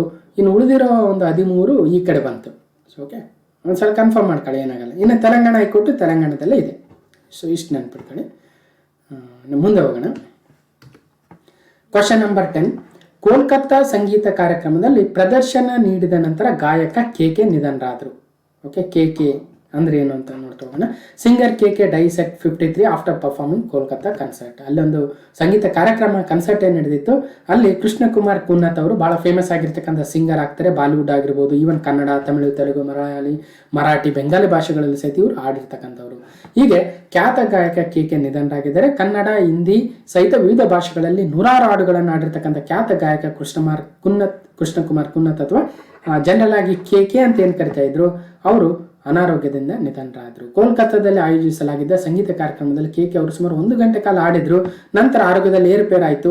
ಸೊ ಈಗ ನಿಧನರಾಗಿದ್ದಾರೆ. ನೆನ್ಪಿಡಬೇಕು, KK ಅವರು ಒಬ್ಬ ಗಾಯಕರಾಗಿದ್ರು. ಸೊ ಇತ್ತೀಚೆಗೆ ನಿಧನರಾದ ಕೃಷ್ಣಕುಮಾರ್ ಕುನ್ನತ್ ಅವರು ಒಬ್ಬ ಸಿಂಗರು ಅಥವಾ ಗಾಯಕರು, ನಿರ್ದೇಶಕರು, ನಟರು ಅಥವಾ ಪೋಷಕ ನಟರು ಅಂತ ಕೊಟ್ರೆ ಸರಿಯಾದ ಉತ್ತರ ಅವರೊಬ್ಬ ಗಾಯಕರು. Okay, question number 11 very important. ವಿಶ್ವ ಪರಿಸರ ದಿನ 2022, ವರ್ಲ್ಡ್ ಎನ್ವಿರಾನ್ಮೆಂಟ್ ಡೇ 2022 ಜೂನ್ 5 ಆಗುತ್ತೆ. ಬಹಳ ಎಕ್ಸಾಮಲ್ಲಿ ಕೇಳಿರ್ತಕ್ಕಂಥ ಒಂದು ಡೇಸ್ ಆ್ಯಂಡ್ ಥೀಮ್ಸ್ ಅಂದರೆ ಅದು ವಿಶ್ವ ಪರಿಸರ ದಿನವಾಗುತ್ತೆ. ಇದರಷ್ಟು ಇನ್ಯಾವುದೂ ಕೇಳಿಲ್ಲ. ನಾವು ಕಾಂಪಿಟೇಟಿವ್ ಎಕ್ಸಾಮ್ ಓದ್ತಾ ಇದ್ದರಿಂದ ನೋಡ್ತಾ ಬರ್ತಾ ಇದೀವಲ್ವ, ವಿಶ್ವ ಪರಿಸರ ದಿನ ವೆರಿ ಫೇಮಸ್ ಡೇ ಆಗುತ್ತೆ. ಅದರ ಥೀಮನ್ನು ಇತ್ತೀಚೆಗೆ ಕೇಳ್ತಾ ಇದ್ದೇನೆ. ಈಗ ಡೇಸ್ ಕೇಳ ಬಂದು ಈಗ ಥೀಮ್ ಕೇಳ್ತಾ ಇದ್ದೇನೆ. ಒಂದೊಂದು ಕಡೆ ಏನು ಮಾಡ್ತಾರೆ, 2 ಲಿಸ್ಟ್ ಕೊಡ್ತಾರೆ, ಒಂದು ಪಟ್ಟಿ, ವಿಶ್ವ ಪರಿಸರ ದಿನ, ವಿಶ್ವ ಅರಣ್ಯ ದಿನ, ವಿಶ್ವ ಜಲ ದಿನ, ವಿಶ್ವ ಭೂ ದಿನ, ಜೂನ್ 5, ಮಾರ್ಚ್ 8, ಇನ್ನೊಂದು ಯಾವುದು ಏಪ್ರಿಲ್ 21, ಸೊ ಹೀಗೆ ಮಾರ್ಚ್ 21 ಈ ಥರ ಕೊಡ್ತಾ ಹೋಗ್ತಾರೆ. ಸೊ ಮ್ಯಾಚ್ ಮಾಡಬೇಕಾಗುತ್ತೆ. ಅಥವಾ ಥೀಮನ್ನು ಕೇಳ್ಬೋದು ನೇರವಾಗಿ. ಅದಕ್ಕೋಸ್ಕರ ಜೂನ್ 5 ವಿಶ್ವ ಪರಿಸರ ದಿನ ಅಥವಾ ವರ್ಲ್ಡ್ ಎನ್ವಿರಾನ್ಮೆಂಟ್ ಡೇ. ವಿಶ್ವದಲ್ಲಿನ ಪರಿಸರದ ಸಂರಕ್ಷಣೆಗಾಗಿ ಜಾಗೃತಿಯನ್ನು ಮೂಡಿಸಬೇಕು ಮತ್ತು ಸಾಕಷ್ಟು ಕಾರ್ಯಕ್ರಮಗಳನ್ನು ತರಬೇಕು ಅನ್ನೋದಕ್ಕೆ UNEP, ಅದರಲ್ಲೂ ಯುನೈಟೆಡ್ ನೇಷನ್ಸ್ ಎನ್ವಿರಾನ್ಮೆಂಟ್ ಪ್ರೋಗ್ರಾಮ್ ಅಥವಾ ನಾವು ಪರಿಸರ ಕಾರ್ಯಕ್ರಮ ಏನಿದೆ ಅಲ್ವಾ, ಅದು ಸಾಕಷ್ಟು ಕಾರ್ಯಕ್ರಮಗಳನ್ನು ತರ್ತಾ ಇದೆ. ಇವತ್ತು ಪ್ರಪಂಚದಲ್ಲಿ ನಮ್ಮ ಪರಿಸರವನ್ನು, ನಮ್ಮ ಅರಣ್ಯಗಳನ್ನು, ನಮ್ಮ ಕಾಡುಗಳನ್ನು, ನಮ್ಮ ಕಾಡು ಪ್ರಾಣಿಗಳನ್ನು ರಕ್ಷಣೆ ಮಾಡೋದ್ರತ್ತ ಎಲ್ಲ ದೇಶಗಳು ಭಾಳಷ್ಟು ಗಮನ ಹರಿಸ್ತಾ ಇದ್ದಾವೆ. ಅದಕ್ಕೋಸ್ಕರ ಸಾಕಷ್ಟು ಕಾರ್ಯಕ್ರಮಗಳನ್ನು ಸಹಿತ ತರ್ತಾ ಇದ್ದಾರೆ. ಹಾಗಾದರೆ 2022 ಜೂನ್ 5 ಆಚರಿಸುವ ವರ್ಲ್ಡ್ ಎನ್ವಿರಾನ್ಮೆಂಟ್ ಡೇ ಅಥವಾ ವಿಶ್ವ ಪರಿಸರ ದಿನದ ಥೀಮ್ ಏನು ಅನ್ನೋದು very very important. Only one earth. ಏನು? ಓನ್ಲಿ ಒನ್ ಅರ್ತ್ ಎನ್ನುವುದು ಜೂನ್ 5 ಆಚರಿಸುವ ಪರಿಸರ ದಿನದ ಥೀಮ್ ಆಗುತ್ತೆ.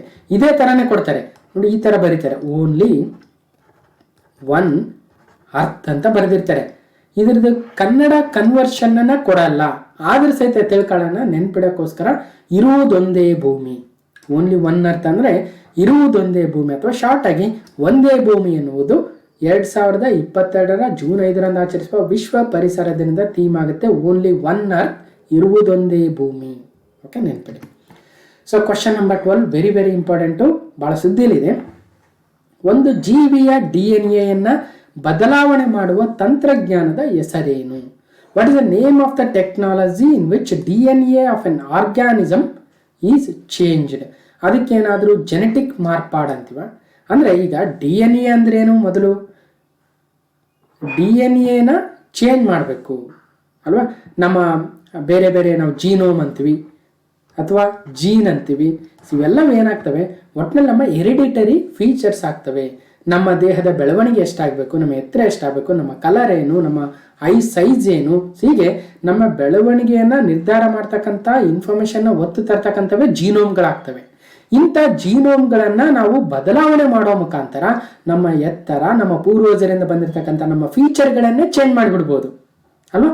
ಸೊ ಅಂಥ ಫೀಚರ್ಗಳನ್ನು ಚೇಂಜ್ ಮಾಡ್ತಕ್ಕಂಥ ಒಂದು ತಂತ್ರಜ್ಞಾನವನ್ನು ಏನಂತ ಕರಿತೀವಿ ಅಂದರೆ ಜೆನೆಟಿಕ್ ಮಾಡಿಫಿಕೇಶನ್ ಅಥವಾ ಜೆನೆಟಿಕ್ ಮಾರ್ಪಾಡು, ಜೀನೋಮ್ ಎಡಿಟಿಂಗ್ ಅಥವಾ ಜೆನೆಟಿಕ್ ಬದಲಾವಣೆ ಅಂದರೆ ಜೆನೆಟಿಕ್ ಚೇಂಜ್ ಅಥವಾ ಜೀನೋಮ್ ನಿಯಂತ್ರಣ ಅಥವಾ ಜೀನೋಮ್ ರೆಗ್ಯುಲೇಷನ್ ಅಂದರೆ ಸರಿಯಾದ ಉತ್ತರ ಜೀನೋಮ್ ಎಡಿಟಿಂಗ್ ಆಗುತ್ತೆ. ಓಕೆ, ಸೊ ಈಗ government notifies biosafety guidelines for the genome edited plants. ಅಂದರೆ ಒಂದು ಸಸ್ಯ ಇರುತ್ತೆ, ಓಕೆ, ಒಂದು ಸಸ್ಯ ಇದೆ. ಈ ಸಸ್ಯದ ಜೀನೋಮ್ಗಳೇನಿರ್ತವೆ ಆ ಜೀನೋಮ್ಗಳನ್ನು ಎಡಿಟ್ ಮಾಡಬೇಕು. ಆ ಮುಖಾಂತರ ಅದರ ಒಂದು ಫೀಚರ್ಸ್ ಏನಿದೆ ಆ ಫೀಚರ್ಸ್ಗಳನ್ನು ಚೇಂಜ್ ಮಾಡ್ಬೋದು.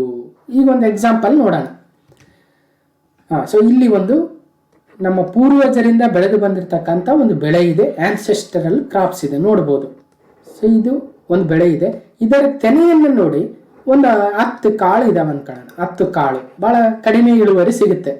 ಓಕೆ, 1 ಎಕರೆ ಪ್ರದೇಶದಲ್ಲಿ ಎಷ್ಟು ಇಳುವರಿ ಬರ್ಬೋದು? ತೆನೆ ಭಾಳ ಚಿಕ್ಕದಾಗಿದ್ರೆ ಇಳುವರಿ ಕಡಿಮೆ ಬರುತ್ತೆ. ಈಗ ಏನು ಮಾಡಬೇಕು, ಈ ಒಂದು ಪ್ಲಾಂಟ್ನ ಜೀನೋಮನ್ನು ಎಡಿಟ್ ಮಾಡಬೇಕು. ಅಂದರೆ ಜೆನೆಟಿಕ್ ಇನ್ಫಾರ್ಮೇಷನ್ ಏನಿದೆ ಅಲ್ವಾ, ಆ ಜೆನೆಟಿಕ್ ಇನ್ಫಾರ್ಮೇಷನ್ನ ಎಡಿಟ್ ಮಾಡಿ ಒಂದು ಹೊಸ ತಳಿಯ ಫೀಚರ್ಗಳನ್ನು ಆ್ಯಡ್ ಮಾಡಬೇಕು. ಅಂದರೆ ಒಂದು ಆಧುನಿಕ ತಳಿಯನ್ನು ಕ್ರಿಯೇಟ್ ಮಾಡಬೇಕು. ಅದು ಮಾಡರ್ನ್ ಕ್ರಾಪ್ ಆಗುತ್ತೆ. ಆಗ ನೀವು ಕಂಪೇರ್ ಮಾಡಿ ನೋಡಿ, ಇದರಲ್ಲಿರ್ತಕ್ಕಂಥ ಕಾಳಿನ ಅಥವಾ ತೆನೆಯ ಗಾತ್ರಕ್ಕೂ ಈ ಆಧುನಿಕ ಅಥವಾ ತಂತ್ರಜ್ಞಾನದಿಂದ ಬದಲಾವಣೆ ಮಾಡಿರ್ತಕ್ಕಂಥ ತೆನೆಯ ಗಾತ್ರಕ್ಕೂ ಸಾಕಷ್ಟು ವ್ಯತ್ಯಾಸ ಇದೆ. 1 ಎಕರೆ ಇಳುವರಿಯಲ್ಲಿ ಯಾವ್ದು ಜಾಸ್ತಿ ಬರುತ್ತೆ ಅಂತ ನಿಮಗೆ ಗೊತ್ತಾಗುತ್ತೆ. ಈಗ ಒಂದು ಎಕ್ಸಾಂಪಲ್ ಕೊಡೋದಾದರೆ, ಸೊ ಹಿಂದೆ ನಮ್ಮ ಉತ್ತರ ಕರ್ನಾಟಕದ ಕಡೆ ನಮ್ಮ ರಾಯಚೂರು ಭಾಗದಲ್ಲಿ ಜವಾರಿ ಜೋಳ ಅಥವಾ ಬಿಳಿ ಜೋಳ ಅಂತ ಕರಿತೀವಿ ನಾವು. ಬಿಳಿ ಜೋಳವನ್ನು ಹೆಚ್ಚಿನ ಪ್ರಮಾಣದಲ್ಲಿ ಬೆಳೀತಾ ಇದ್ದೀವಿ ನಮ್ಮ ಹೊಲಗಳಲ್ಲಿ. ಅದರ ತೆನೆಯ ಗಾತ್ರ ಚಿಕ್ಕದು ಮತ್ತು ಅದರ ಒಂದು ಲೆಂತ್ ಜಾಸ್ತಿ ಇತ್ತು, ಅಂದರೆ ಸುಮಾರು 4-5-6 ತಿಂಗಳು ಅದರ ಬೆಳೆ ಇತ್ತು. ಇವತ್ತು ಹೈಬ್ರಿಡ್ ಜೋಳ ಬಂದಿದೆ. ಈ ಹೈಬ್ರಿಡ್ ಜೋಳಕ್ಕೆ ಹೆಚ್ಚಿನ ಸಮಯ ಬೇಕಾಗಿಲ್ಲ ಮತ್ತು ಕಡಿಮೆ ಸಮಯದಲ್ಲೇ ಇಳುವರಿಯನ್ನು ಕೊಡುತ್ತೆ ಅಥವಾ ಬೆಳೆಯನ್ನು ಕೊಡುತ್ತೆ. ಆದರೆ ತೆನೆಯು ಇನ್ನಷ್ಟು ಭಾಳಷ್ಟು ದಪ್ಪವಾಗಿರುತ್ತೆ. ನಾವೆಲ್ಲ ನಮ್ಮ ಕಡೆ ನೋಡಿರ್ತೀರಿ. ಅಥವಾ ಇನ್ನೊಂದಿತ್ತು, ನಾವು ಚಿಕ್ಕವರಿದ್ದಾಗ ಹತ್ತಿಯನ್ನು ಬೆಳೀತಾ ಇದ್ರು. ಹತ್ತಿಯಲ್ಲಿ 2 ವಿಧ ಇತ್ತು. ಒಂದು ನೀರತ್ತಿ ಅಂತ ಬೆಳೀತಾ ಇದ್ರು, ಇನ್ನೊಂದು ಜವಾರಿ ಹತ್ತಿ ಅಂತ. ಸೊ ನಮ್ಮ ಕಡೆ ಇರೋರಿಗೆ ಗೊತ್ತಿರುತ್ತೆ ಜವಾರಿ ಅಂದರೆ ಒಂಥರ ನಾಟಿ ಅಂದಂಗೆ ಅಲ್ವಾ. ಸೊ ಈ ಜವಾರಿ ಹತ್ತಿ ಭಾಳ ಕಡಿಮೆ ಪ್ರಮಾಣದ ತೊಳೆಗಳನ್ನು, ಹತ್ತಿಯ ಗಾತ್ರನೇ ಭಾಳ ಚಿಕ್ಕದಿರ್ತಾ ಇತ್ತು. ಭಾಳ ಚಿಕ್ಕದಾಗಿರ್ತಕ್ಕಂಥ ಹತ್ತಿಯನ್ನು ತೊಳೆಗಳನ್ನು ಹೊಂದಿರ್ತಾ ಇತ್ತು.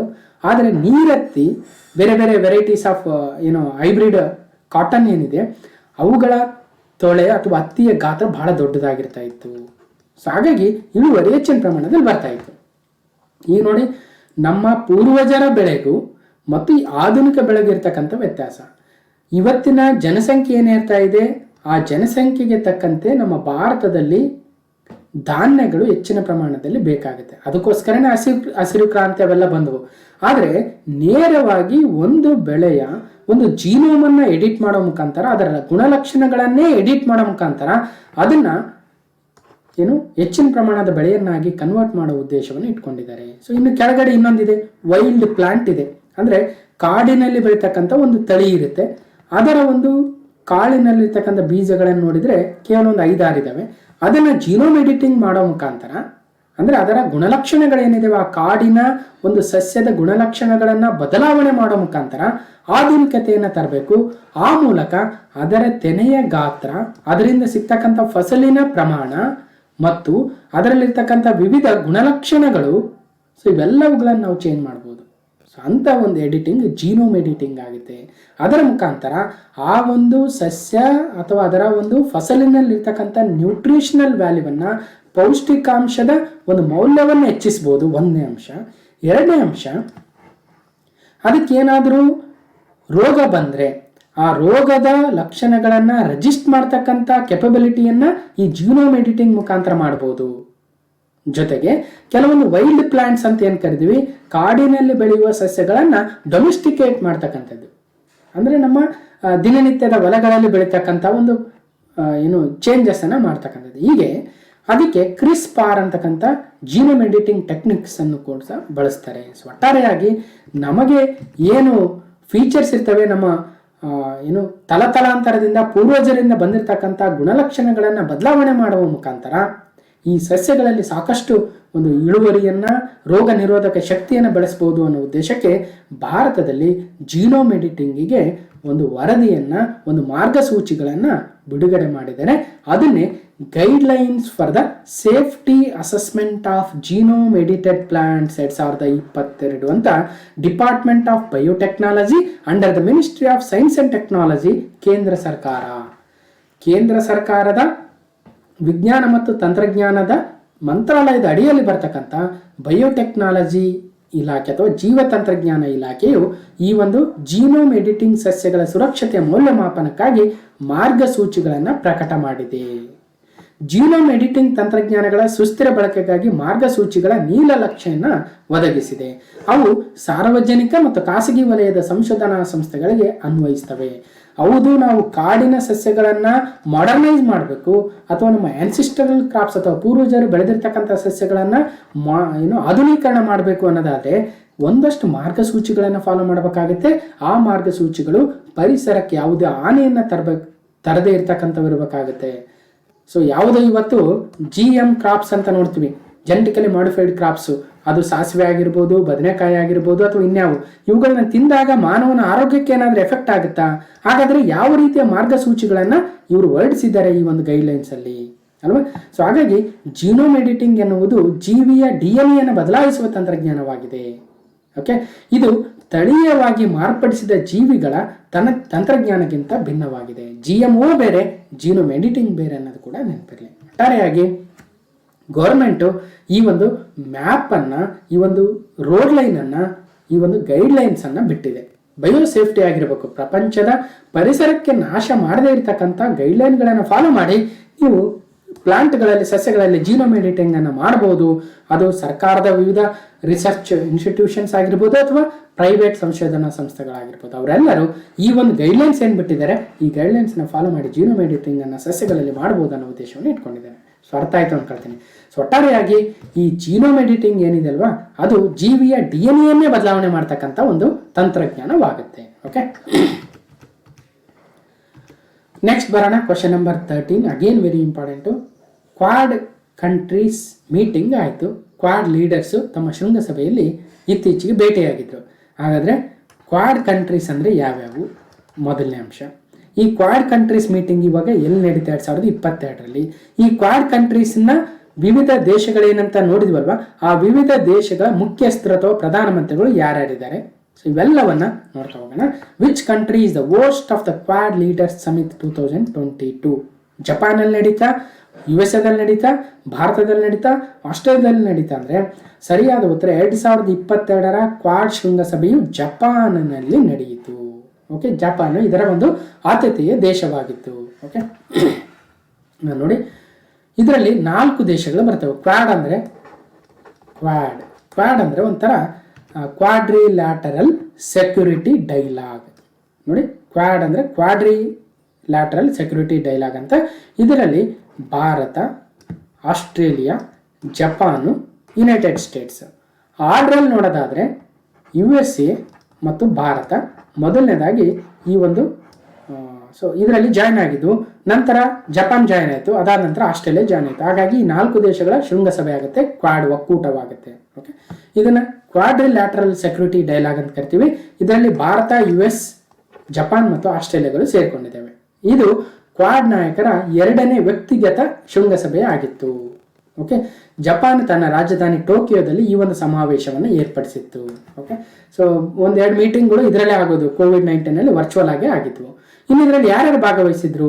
ಇಲ್ಲಿ 4 ದೇಶಗಳ ಮುಖ್ಯಸ್ಥರನ್ನ ನೋಡ್ಬೋದು.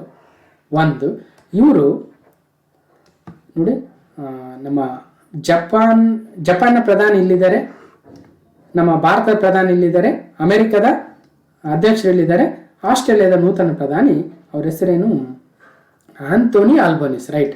ಸೊ ಆಸ್ಟ್ರೇಲಿಯಾದ ಪ್ರಧಾನಿ ಮೊನ್ನೆ ತಾನೇ ಪ್ರಮಾಣ ವಚನ ಸ್ವೀಕರಿಸಿ ಮಾರನೇ ದಿನನೇ ಇದಕ್ಕೆ ಹತ್ತಿದ್ರು, ಅದಕ್ಕೆ ಜಪಾನ್ಗೆ ಮೀಟಿಂಗ್ಗೆ ಬಂದರು. ಸೊ ಆಂಥೋನಿ ಆಲ್ಬನೀಸ್ ಅವರು ಇದೇನು ಆಸ್ಟ್ರೇಲಿಯಾದ ನೂತನ ಪ್ರಧಾನಿ ಅನ್ನೋದು ನೆನ್ಪಿಡಬೇಕು. ಜೊತೆಗೆ ಜಪಾನ್ನ ಪ್ರಧಾನಿ ಫುಮಿಯೋ ಕಿಶಿದಾರ್ ಅವರು, ಮತ್ತು ಅಮೆರಿಕದ ಅಧ್ಯಕ್ಷ ಜೋ ಬಿಡನ್ ಅವರು, ಮತ್ತು ಭಾರತ ಪ್ರಧಾನಿ ನರೇಂದ್ರ ಮೋದಿ ಅವರು. ಹೀಗೆ 4 ದೇಶಗಳ ಮುಖ್ಯಸ್ಥರು ಈ ಒಂದು ಕ್ವಾಡ್ ಶೃಂಗಸಭೆಯಲ್ಲಿ ಜಪಾನಿನ ಟೋಕಿಯೋದಲ್ಲಿ ನಡೆದಿರತಕ್ಕಂಥ ಈ ಒಂದು 2022ರ ಕ್ವಾಡ್ ಶೃಂಗಸಭೆಯಲ್ಲಿ ಭಾಗವಹಿಸಿದ್ರು. ಓಕೆ, ಸೊ ನೆಕ್ಸ್ಟು ಇನ್ನು ಕ್ವಾಡ್ ವೆರಿ ಇಂಪಾರ್ಟೆಂಟ್ ಅಂದರೆ ಅವರೊಂದು ನೌಕಾ ವ್ಯಾಯಾಮವನ್ನು, ನೌಕಾ ಸಮರಾಭ್ಯಾಸವನ್ನು ಮಾಡ್ತಾರೆ. ಅದು ಮಲಬಾರ್ ನೌಕಾ ವ್ಯಾಯಾಮ ಅಥವಾ ನೇವಲ್ ಎಕ್ಸಸೈಸ್ ಆಗುತ್ತೆ. ಮಲಬಾರ್ ಇದು ಕ್ವಾಡ್ ಕಂಟ್ರೀಸ್ದು ಭಾಳ ಫೇಮಸ್ಸು. ಸೊ ಇದರಲ್ಲಿ 4 ದೇಶಗಳಂತ ಹೇಳಿದ್ವಿ. ಭಾರತದ ನೌಕಾಸೇನೆ, ಅಮೆರಿಕದ ನೌಕಾಸೇನೆ, ಜಪಾನಿನ ನೌಕಾಸೇನೆ JMSTF ಮತ್ತು ಆಸ್ಟ್ರೇಲಿಯಾದ ನೌಕಾಸೇನೆ ರಾಯಲ್ ಆಸ್ಟ್ರೇಲಿಯನ್ ನೇವಿ ಭಾಗವಹಿಸ್ತವೆ. ಇದೊಂದು ವಾರ್ಷಿಕವಾಗಿ ನಡೀತಕ್ಕಂಥ ನೌಕಾ ಸಮರಾಭ್ಯಾಸವಾಗುತ್ತೆ. 2021ರಲ್ಲಿ 25ನೇ ಆವೃತ್ತಿ ನಡೆದಿತ್ತು. ಅದು 26 ಆಗಸ್ಟಿಂದ 29 ಆಗಸ್ಟ್ವರೆಗೂ ಅಮೆರಿಕದ ಆಡಳಿತಕ್ಕೆ ಒಳಪಟ್ಟಿರ್ತಕ್ಕಂಥ ಗುವಾಮ್ ದ್ವೀಪದಲ್ಲಿ ಮೊದಲನೇ ಹಂತದಲ್ಲಿ ನಡೀತು. ಹಾಗಾದರೆ ಮಲಬಾರ್ ಎಕ್ಸಸೈಸು ಭಾರತದ ನೌಕಾಪಡೆ ಮತ್ತು ಅಮೆರಿಕದ ನೌಕಾಪಡೆಗಳು ಹಿಂದೂ ಮಹಾಸಾಗರದಲ್ಲಿ ಮೊದಲನೇ ಬಾರಿಗೆ 1992ರಲ್ಲಿ ಆರಂಭವಾಯಿತು ಈ ಮಲಬಾರ್ ಸಮರಾಭ್ಯಾಸ. ಅದಾದಮೇಲೆ 2015ರಲ್ಲಿ ಜಪಾನ್ ಕೂಡ ಸೇರ್ಕೊಂತು.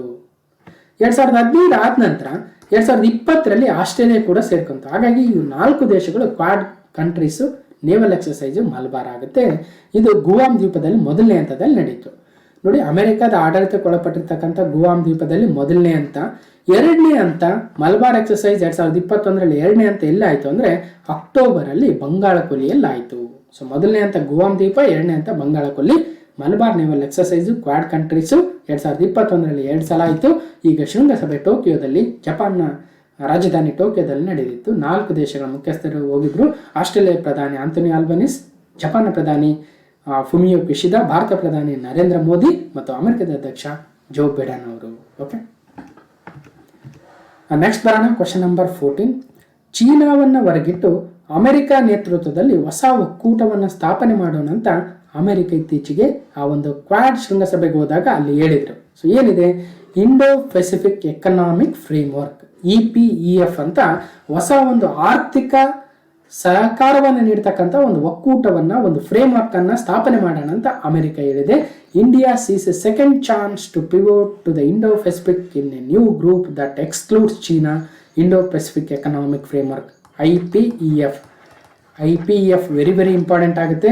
ಸೊ ನೆನ್ಪಿಡಿ, IPEF ಅಂದರೆ ಇಂಡೋ ಪೆಸಿಫಿಕ್ ಅಂದರೆ ಹಿಂದೂ ಮಹಾಸಾಗರ ಮತ್ತು ಪೆಸಿಫಿಕ್ ಮಹಾಸಾಗರದ ಮಧ್ಯೆ ಇರತಕ್ಕಂಥ ದೇಶಗಳು, ಒಂದಷ್ಟು ದೇಶಗಳು ಈ ಒಂದು ಎಕನಾಮಿಕ್ ಫ್ರೇಮ್ವರ್ಕ್ ಅನ್ನು ಸ್ಥಾಪನೆ ಮಾಡ್ಕೊಂಡಿದ್ದಾವೆ. ಅದರಲ್ಲಿ ಚೀನಾ ಇಲ್ಲ ಅಂತಕ್ಕಂಥದ್ದು ವೆರಿ ಇಂಪಾರ್ಟೆಂಟ್. ಚೀನಾ ಇದ್ರೆ ಭಾರತ ಭಾಗ ಆಗಲ್ಲ, ಅಮೆರಿಕ ಭಾಗ ಆಗಲ್ಲ. ಹಾಗಾಗಿ ಚೀನಾವನ್ನು ಹೊರಗಿಟ್ಟು ಭಾರತ ಮತ್ತು ಅಮೆರಿಕಗಳು ಈ ಒಂದು ಇಂಡೋ ಪೆಸಿಫಿಕ್ ಎಕನಾಮಿಕ್ ಫ್ರೇಮ್ವರ್ಕ್ ಅನ್ನು ತಂದಿದ್ದಾರೆ. ಸೊ ನೆನಪಿಡಬೇಕು, ಹೊಸ ಆರ್ಥಿಕ ವೇದಿಕೆಗೆ ಚಾಲನೆ, ಅಮೆರಿಕ ಇಂಡೋ ಪೆಸಿಫಿಕ್ ದೇಶಗಳ ಒಕ್ಕೂಟ, ಚೀನಾದ ಪ್ರಾಬಲ್ಯ ತಡೆಯ ಉದ್ದೇಶ. ಸಮೃದ್ಧಿಗಾಗಿ ಇಂಡೋ ಪೆಸಿಫಿಕ್ ಆರ್ಥಿಕ ವೇದಿಕೆಯನ್ನು ನೋಡಿ, IPEF ಅಂದರೆ ಇಂಡೋ ಪೆಸಿಫಿಕ್ ಎಕನಾಮಿಕ್ ಫ್ರೇಮ್ವರ್ಕ್ ಅಂದರೆ ಸಮೃದ್ಧಿಗಾಗಿ ಇಂಡೋ ಪೆಸಿಫಿಕ್ ಆರ್ಥಿಕ ವೇದಿಕೆ ಸೋಮವಾರ ಆರಂಭವಾಗಿದೆ. ಭಾರತ, ಅಮೆರಿಕ ಮತ್ತು ಇತರ 10 ದೇಶಗಳು ಇದರ ಸದಸ್ಯ ರಾಷ್ಟ್ರಗಳಾಗಿದ್ದಾವೆ. ಸುಮಾರು 13 ದೇಶಗಳು ಭಾಗವಹಿಸಿದ್ದು, 13 ದೇಶಗಳು ಇದರ ಭಾಗವಾಗಿದ್ದಾವೆ. ಮತ್ತೆ ಇದು ಓಪನ್ ಆಗಿದೆ, ಯಾರು ಬೇಕಾದರೂ ಜಾಯ್ನ್ ಆಗ್ಬೋದು. ಈಗ 14 ದೇಶಗಳಿದ್ದಾವೆ. ಈ ವಿಡಿಯೋ ಮುಗಿಯೋದ್ರೊಳಗೆ ಇನ್ನೊಬ್ರು ಯಾರೋ IPEFಗೆ ಜಾಯ್ನ್ ಆಗ್ಬೋದು, ಇನ್ನೊಂದಷ್ಟು ದೇಶಗಳು ಜಾಯ್ನ್ ಆಗ್ಬೋದು ಮುಂದಿನ ದಿನಗಳಲ್ಲಿ ಅಲ್ವಾ. ಸೊ ಇದರ ಸದಸ್ಯ ರಾಷ್ಟ್ರಗಳಾಗಿದ್ದಾವೆ. ಸದಸ್ಯ ದೇಶಗಳ ನಡುವಣ ಆರ್ಥಿಕ ಸಂಬಂಧವನ್ನು ಬಲಪಡಿಸುವುದು ಈ ವೇದಿಕೆಯ ಸ್ಥಾಪನೆಯ ಉದ್ದೇಶವಾಗಿದೆ.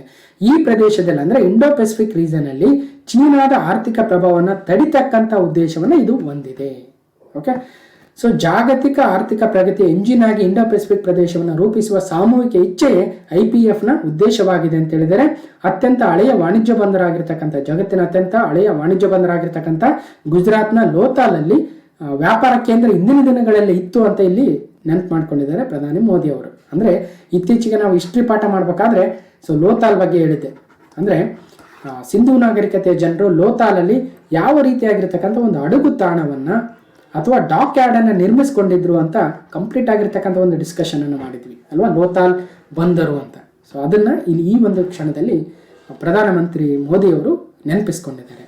ಇನ್ನು ಚೀನಾದ ಒಂದು ವೇದಿಕೆ ಕೂಡ ಇದೆ ಇದೇ ತರನಾಗಿ, ಪ್ರಾದೇಶಿಕ ಸಮಗ್ರ ಆರ್ಥಿಕ ಪಾಲುದಾರಿಕೆ ಎಂಬ ವೇದಿಕೆಯನ್ನು ಚೀನಾ ನೇತೃತ್ವದಲ್ಲಿ, ಮೋಸ್ಟ್ಲಿ ಇದು RCEP ಅನ್ಸುತ್ತೆ, ಒಂದ್ಸಲ ಕನ್ಫರ್ಮ್ ಮಾಡ್ಕೊಳ್ಳಿ.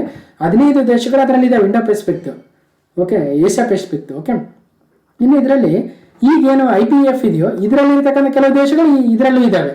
ಸೊ ಈಗ ನೋಡ್ಬೇಕು ಕನ್ಫ್ಯೂಷನ್, ಏನು ಅಮೆರಿಕದ ಪರವಾಗಿ ಹೋಗ್ತಾವ ಅಥವಾ ಚೀನಾ ಪರವಾಗಿ ಹೋಗ್ತಾವ, ಕೆಲವೊಂದು ದೇಶಗಳು ನೋಡೋಣ. ಇನ್ನು ಸದಸ್ಯ ರಾಷ್ಟ್ರಗಳು ಯಾವ್ಯಾವು? Bharat, America, Australia, Brunei, Indonesia, Japan, ದಕ್ಷಿಣ Korea, Malaysia, New Zealand, Philippines, Thailand, ವಿಯೆಟ್ನಾಂಗಳು ಈ IPEFನ ಭಾಗವಾಗಿದ್ದಾವೆ. ಓಕೆ, ಸೊ ಒಟ್ಟಾರೆಯಾಗಿ ನೋಡೋದಾದ್ರೆ Indo Pacific economic framework for prosperity, IPEF ಅಂದರೆ ಒಂದು Indo Pacific economic framework for prosperity, ಸಮೃದ್ಧ ಬೆಳವಣಿಗೆಗಾಗಿ ಈ ಒಂದು ದೇಶಗಳು. ನೋಡಿ, ಭಾರತ ಇದೆ ಇಲ್ಲಿ ನೋಡ್ಬೋದು, ಇದು ಪೆಸಿಫಿಕ್ ಓಷನ್, ಇದು ಇಂಡಿಯನ್ ಓಷನ್. ಹೀಗಾಗಿ ಅಮೆರಿಕ ಮತ್ತು ಭಾರತ ಹಾಗೂ ಇನ್ನಿತರ ಪೆಸಿಫಿಕ್ ಓಷನ್ನ ಈ ಒಂದು ಭಾಗದಲ್ಲಿ ಬರತಕ್ಕಂಥ ವಿವಿಧ ದೇಶಗಳು, ಸೊ ಅವೆಲ್ಲವೂ ಕ್ಲಬ್ ಆಫ್ 14 ಅಂತೀವಿ. ಈಗ ಸದ್ಯ 14 ದೇಶಗಳು ಇದರ ಭಾಗವಾಗಿದ್ದಾವೆ. ಇಂಡೋ ಪೆಸಿಫಿಕ್, ಇಂಡಿಯನ್ ಓಷನ್ ಮತ್ತು ಪೆಸಿಫಿಕ್ ಓಷನ್ನ ಆಜುಬಾಜಿನಲ್ಲಿರ್ತಕ್ಕಂಥ ಕೆಲವೊಂದು ದೇಶಗಳ ಒಕ್ಕೂಟವಾಗುತ್ತೆ IPEF. ಓಕೆ, ಜೂನ್ 2022 ವೇಳೆಗೆ ಒಟ್ಟು 14 ಸದಸ್ಯ ರಾಷ್ಟ್ರಗಳನ್ನು IPEF ಹೊಂದಿದೆ. ವಿಶ್ವದ GDPಯ 40% ಇದು ಪ್ರತಿನಿಧಿಸುತ್ತದೆ. ಹಾಗಾದರೆ 14 ದೇಶಗಳು ಯಾವ್ಯಾವು ನೋಡಿ, ಇಲ್ಲಿ ಕೆಲವೊಂದು ಕಡೆ 13 ಅಂತ ಕೊಟ್ಟಿದ್ದಾರೆ, ಕೆಲವೊಂದು ಕಡೆ 14 ಅಂತ ಕೊಟ್ಟಿದ್ದಾರೆ. ಇಲ್ಲಿ Australia, Brunei, Fiji, Bharat, Indonesia, Japan, ದಕ್ಷಿಣ Korea, Malaysia, New Zealand, Philippines, Singapore, Thailand, United States, ವಿಯೆಟ್ನಾಂಗಳು IPEFನ ಭಾಗವಾಗಿದ್ದಾವೆ. ಇನ್ನು ಈ ಒಪ್ಪಂದ ಉದ್ದೇಶ ಏನಂದ್ರೆ, ಒಕ್ಕೂಟದ ರಾಷ್ಟ್ರಗಳ ಆರ್ಥಿಕತೆಯನ್ನು ವೇಗವಾಗಿ ಮತ್ತು ಉತ್ತಮವಾಗಿ ಬೆಳೆಯುವಂತೆ ಮಾಡತಕ್ಕಂಥ ಉದ್ದೇಶವನ್ನು IPEF ಹಾಕೊಂಡಿದೆ. ಓಕೆ, ಸೊ ಯಾವ ರೀಸನ್ ಅಲ್ಲಿ ಬರುತ್ತೆ ಮತ್ತು ಇದನ್ನು ಅಮೆರಿಕ ಮುಂದಾಳತ್ವದಲ್ಲಿ ಚೀನಾವನ್ನು ಹೊರಗಿಟ್ಟು ಈ ಒಂದು ಹೊಸ ಒಕ್ಕೂಟವನ್ನು ಸ್ಥಾಪನೆ ಮಾಡಿದ್ದಾರೆ. ಅದರ ಹೆಸರೇ Indo Pacific economic framework IPEF. Okay, for prosperity ಅಂತಕ್ಕಂಥದ್ದನ್ನು ಕೂಡ ಯಾಡ್ ಮಾಡಿದ್ದಾನೆ. Okay, so next question number 15, Prabhakar Kore ಅವರಿಗೆ ಇಂಡೋ ಅಮೆರಿಕನ್ ಪ್ರೆಸ್ ಕ್ಲಬ್ ಜೀವಮಾನ ಸಾಧನ ಪ್ರಶಸ್ತಿ. Indo American press club life time achievement award for doctor Prabhakar ಕೋರೆರವರಿಗೆ. ಸೊ ನೋಡಿ, ಗುಣಾತ್ಮಕ ಶಿಕ್ಷಣ ಆರೋಗ್ಯ ಸೇವೆಗಳ ಮೂಲಕ ದೇಶ ಕಟ್ಟುವ ಸೇವೆ ಸಲ್ಲಿಸ್ತಾ ಇರತಕ್ಕಂಥ KLE ಸಂಸ್ಥೆಯ ಕಾರ್ಯಾಧ್ಯಕ್ಷರಾಗಿರ್ತಕ್ಕಂಥ ಡಾಕ್ಟರ್ ಪ್ರಭಾಕರ್ ಕೋರೆ ಅವರಿಗೆ ಯಾವ ದೇಶ ನೀಡಿದೆ ಜೀವಮಾನ ಸಾಧನೆ ಅಂದರೆ ಅಮೆರಿಕ ಸಂಯುಕ್ತ ಸಂಸ್ಥಾನ ಇಂಡೋ ಅಮೆರಿಕನ್ ಪ್ರೆಸ್ ಕ್ಲಬ್ ಅವರು ಈ ಒಂದು ಜೀವನ ಸಾಧನೆ ಪ್ರಶಸ್ತಿಯನ್ನು ನೀಡಿದ್ದಾರೆ. ಸೊ ಭಾರತದ ಕನ್ಸುಲೇಟ್ ಆಗಿರ್ತಕ್ಕಂಥ ಜನರಲ್ ರಣಧೀರ್ ಜೈಸ್ವಾಲ್ ಅವರು ಡಾಕ್ಟರ್ ಪ್ರಭಾಕರ್ ಕೋರೆ ಅವರಿಗೆ ಈ ಒಂದು ಪ್ರಶಸ್ತಿ ಪ್ರದಾನವನ್ನು ಮಾಡಿರ್ತಕ್ಕಂಥದ್ದು. ನೆನಪಿಡಿ, ಈ ಥರ ಪ್ರಶ್ನೆಗಳು ಬರ್ತಾ ಇದ್ದಾವೆ. ಸೊ ಒಂದೇನೆಂದರೆ, ಈಗ ನಮ್ಮ ರಾಜ್ಯದ ಬೆಳಗಾವಿ ಆಗಿರ್ಬೋದು ಅಥವಾ ಉತ್ತರ ಕರ್ನಾಟಕ ಆಗಿರ್ಬೋದು ಅಥವಾ ಮಹಾರಾಷ್ಟ್ರದ ಕೆಲವು ಭಾಗಗಳಲ್ಲಿ ಸಹಿತನು ಈ ಒಂದು KLE ಸಂಸ್ಥೆ ಸಾಕಷ್ಟು ಸೇವೆಗಳನ್ನು ಮಾಡ್ತಾ ಇದೆ ಅಂತ ಗೊತ್ತಾಗ್ತಾ ಇದೆ. ಸೊ ಒಂದು ಆರೋಗ್ಯ ಸೇವೆ ಆಗಿರ್ಬೋದು ಅಥವಾ ಶಿಕ್ಷಣ ಸೇವೆ ಆಗಿರ್ಬೋದು, ಈ ಒಂದು ಸೇವೆಯನ್ನ ಪರಿಗಣಿಸಿರ್ತಕ್ಕಂಥ ಅಮೆರಿಕ ಸಂಯುಕ್ತ ಸಂಸ್ಥಾನದ ಇಂಡೋ ಅಮೆರಿಕನ್ ಪ್ರೆಸ್ ಕ್ಲಬ್ ಜೀವಮಾನ ಸಾಧನೆ ಪ್ರಶಸ್ತಿಯನ್ನು ಡಾಕ್ಟರ್ ಪ್ರಭಾಕರ್ ಕೋರೆ ಅವರಿಗೆ ನೀಡಲಾಗಿದೆ. ಸೊ ನೆನಪಿಡಬೇಕು. ಸೊ ಹೀಗೆ ಜೂನ್ 2022 ಪಾರ್ಟ್ 1 ಕರೆಂಟ್ ಅಫೇರ್ಸ್ ಆಗಿತ್ತು. ಸೊ ಸಾಕಷ್ಟು ಇಂಪಾರ್ಟೆಂಟ್ ಆಗಿರ್ತಕ್ಕಂಥ ಒಂದಷ್ಟು ಪ್ರಚಲಿತ ಘಟನೆಗಳನ್ನು ಈ ಒಂದು ವಿಡಿಯೋದಲ್ಲಿ ಮಾತಾಡಿದ್ವಿ. ಸೊ ಒಟ್ಟಾರೆಯಾಗಿ ಇದು 150th ಕ್ಲಾಸು ಜೂನ್ 2022 ಪಾರ್ಟ್ 1 ಆಗಿತ್ತು. ಸೊ ಇದು ಭಾಳಷ್ಟು ಯೂಸ್ಫುಲ್ ಆಗಿರ್ತಕ್ಕಂಥ ಒಂದಷ್ಟು ಡಿಸ್ಕಷನ್ ಆಯಿತು ಅಂತ ಭಾವಿಸ್ತಾ, ಸೊ ಈ ಒಂದು ವಿಡಿಯೋನ ಕಂಪ್ಲೀಟ್ ಆಗಿ ನೋಡಿರ್ತಕ್ಕಂಥ ಎಲ್ಲರಿಗೂ ಧನ್ಯವಾದಗಳು. ಮತ್ತೆ ಮುಂದಿನ ವಿಡಿಯೋದಲ್ಲಿ ಸಿಕ್ಕಣ ಅಂತ ಹೇಳ್ತಾ ಥ್ಯಾಂಕ್ ಯು.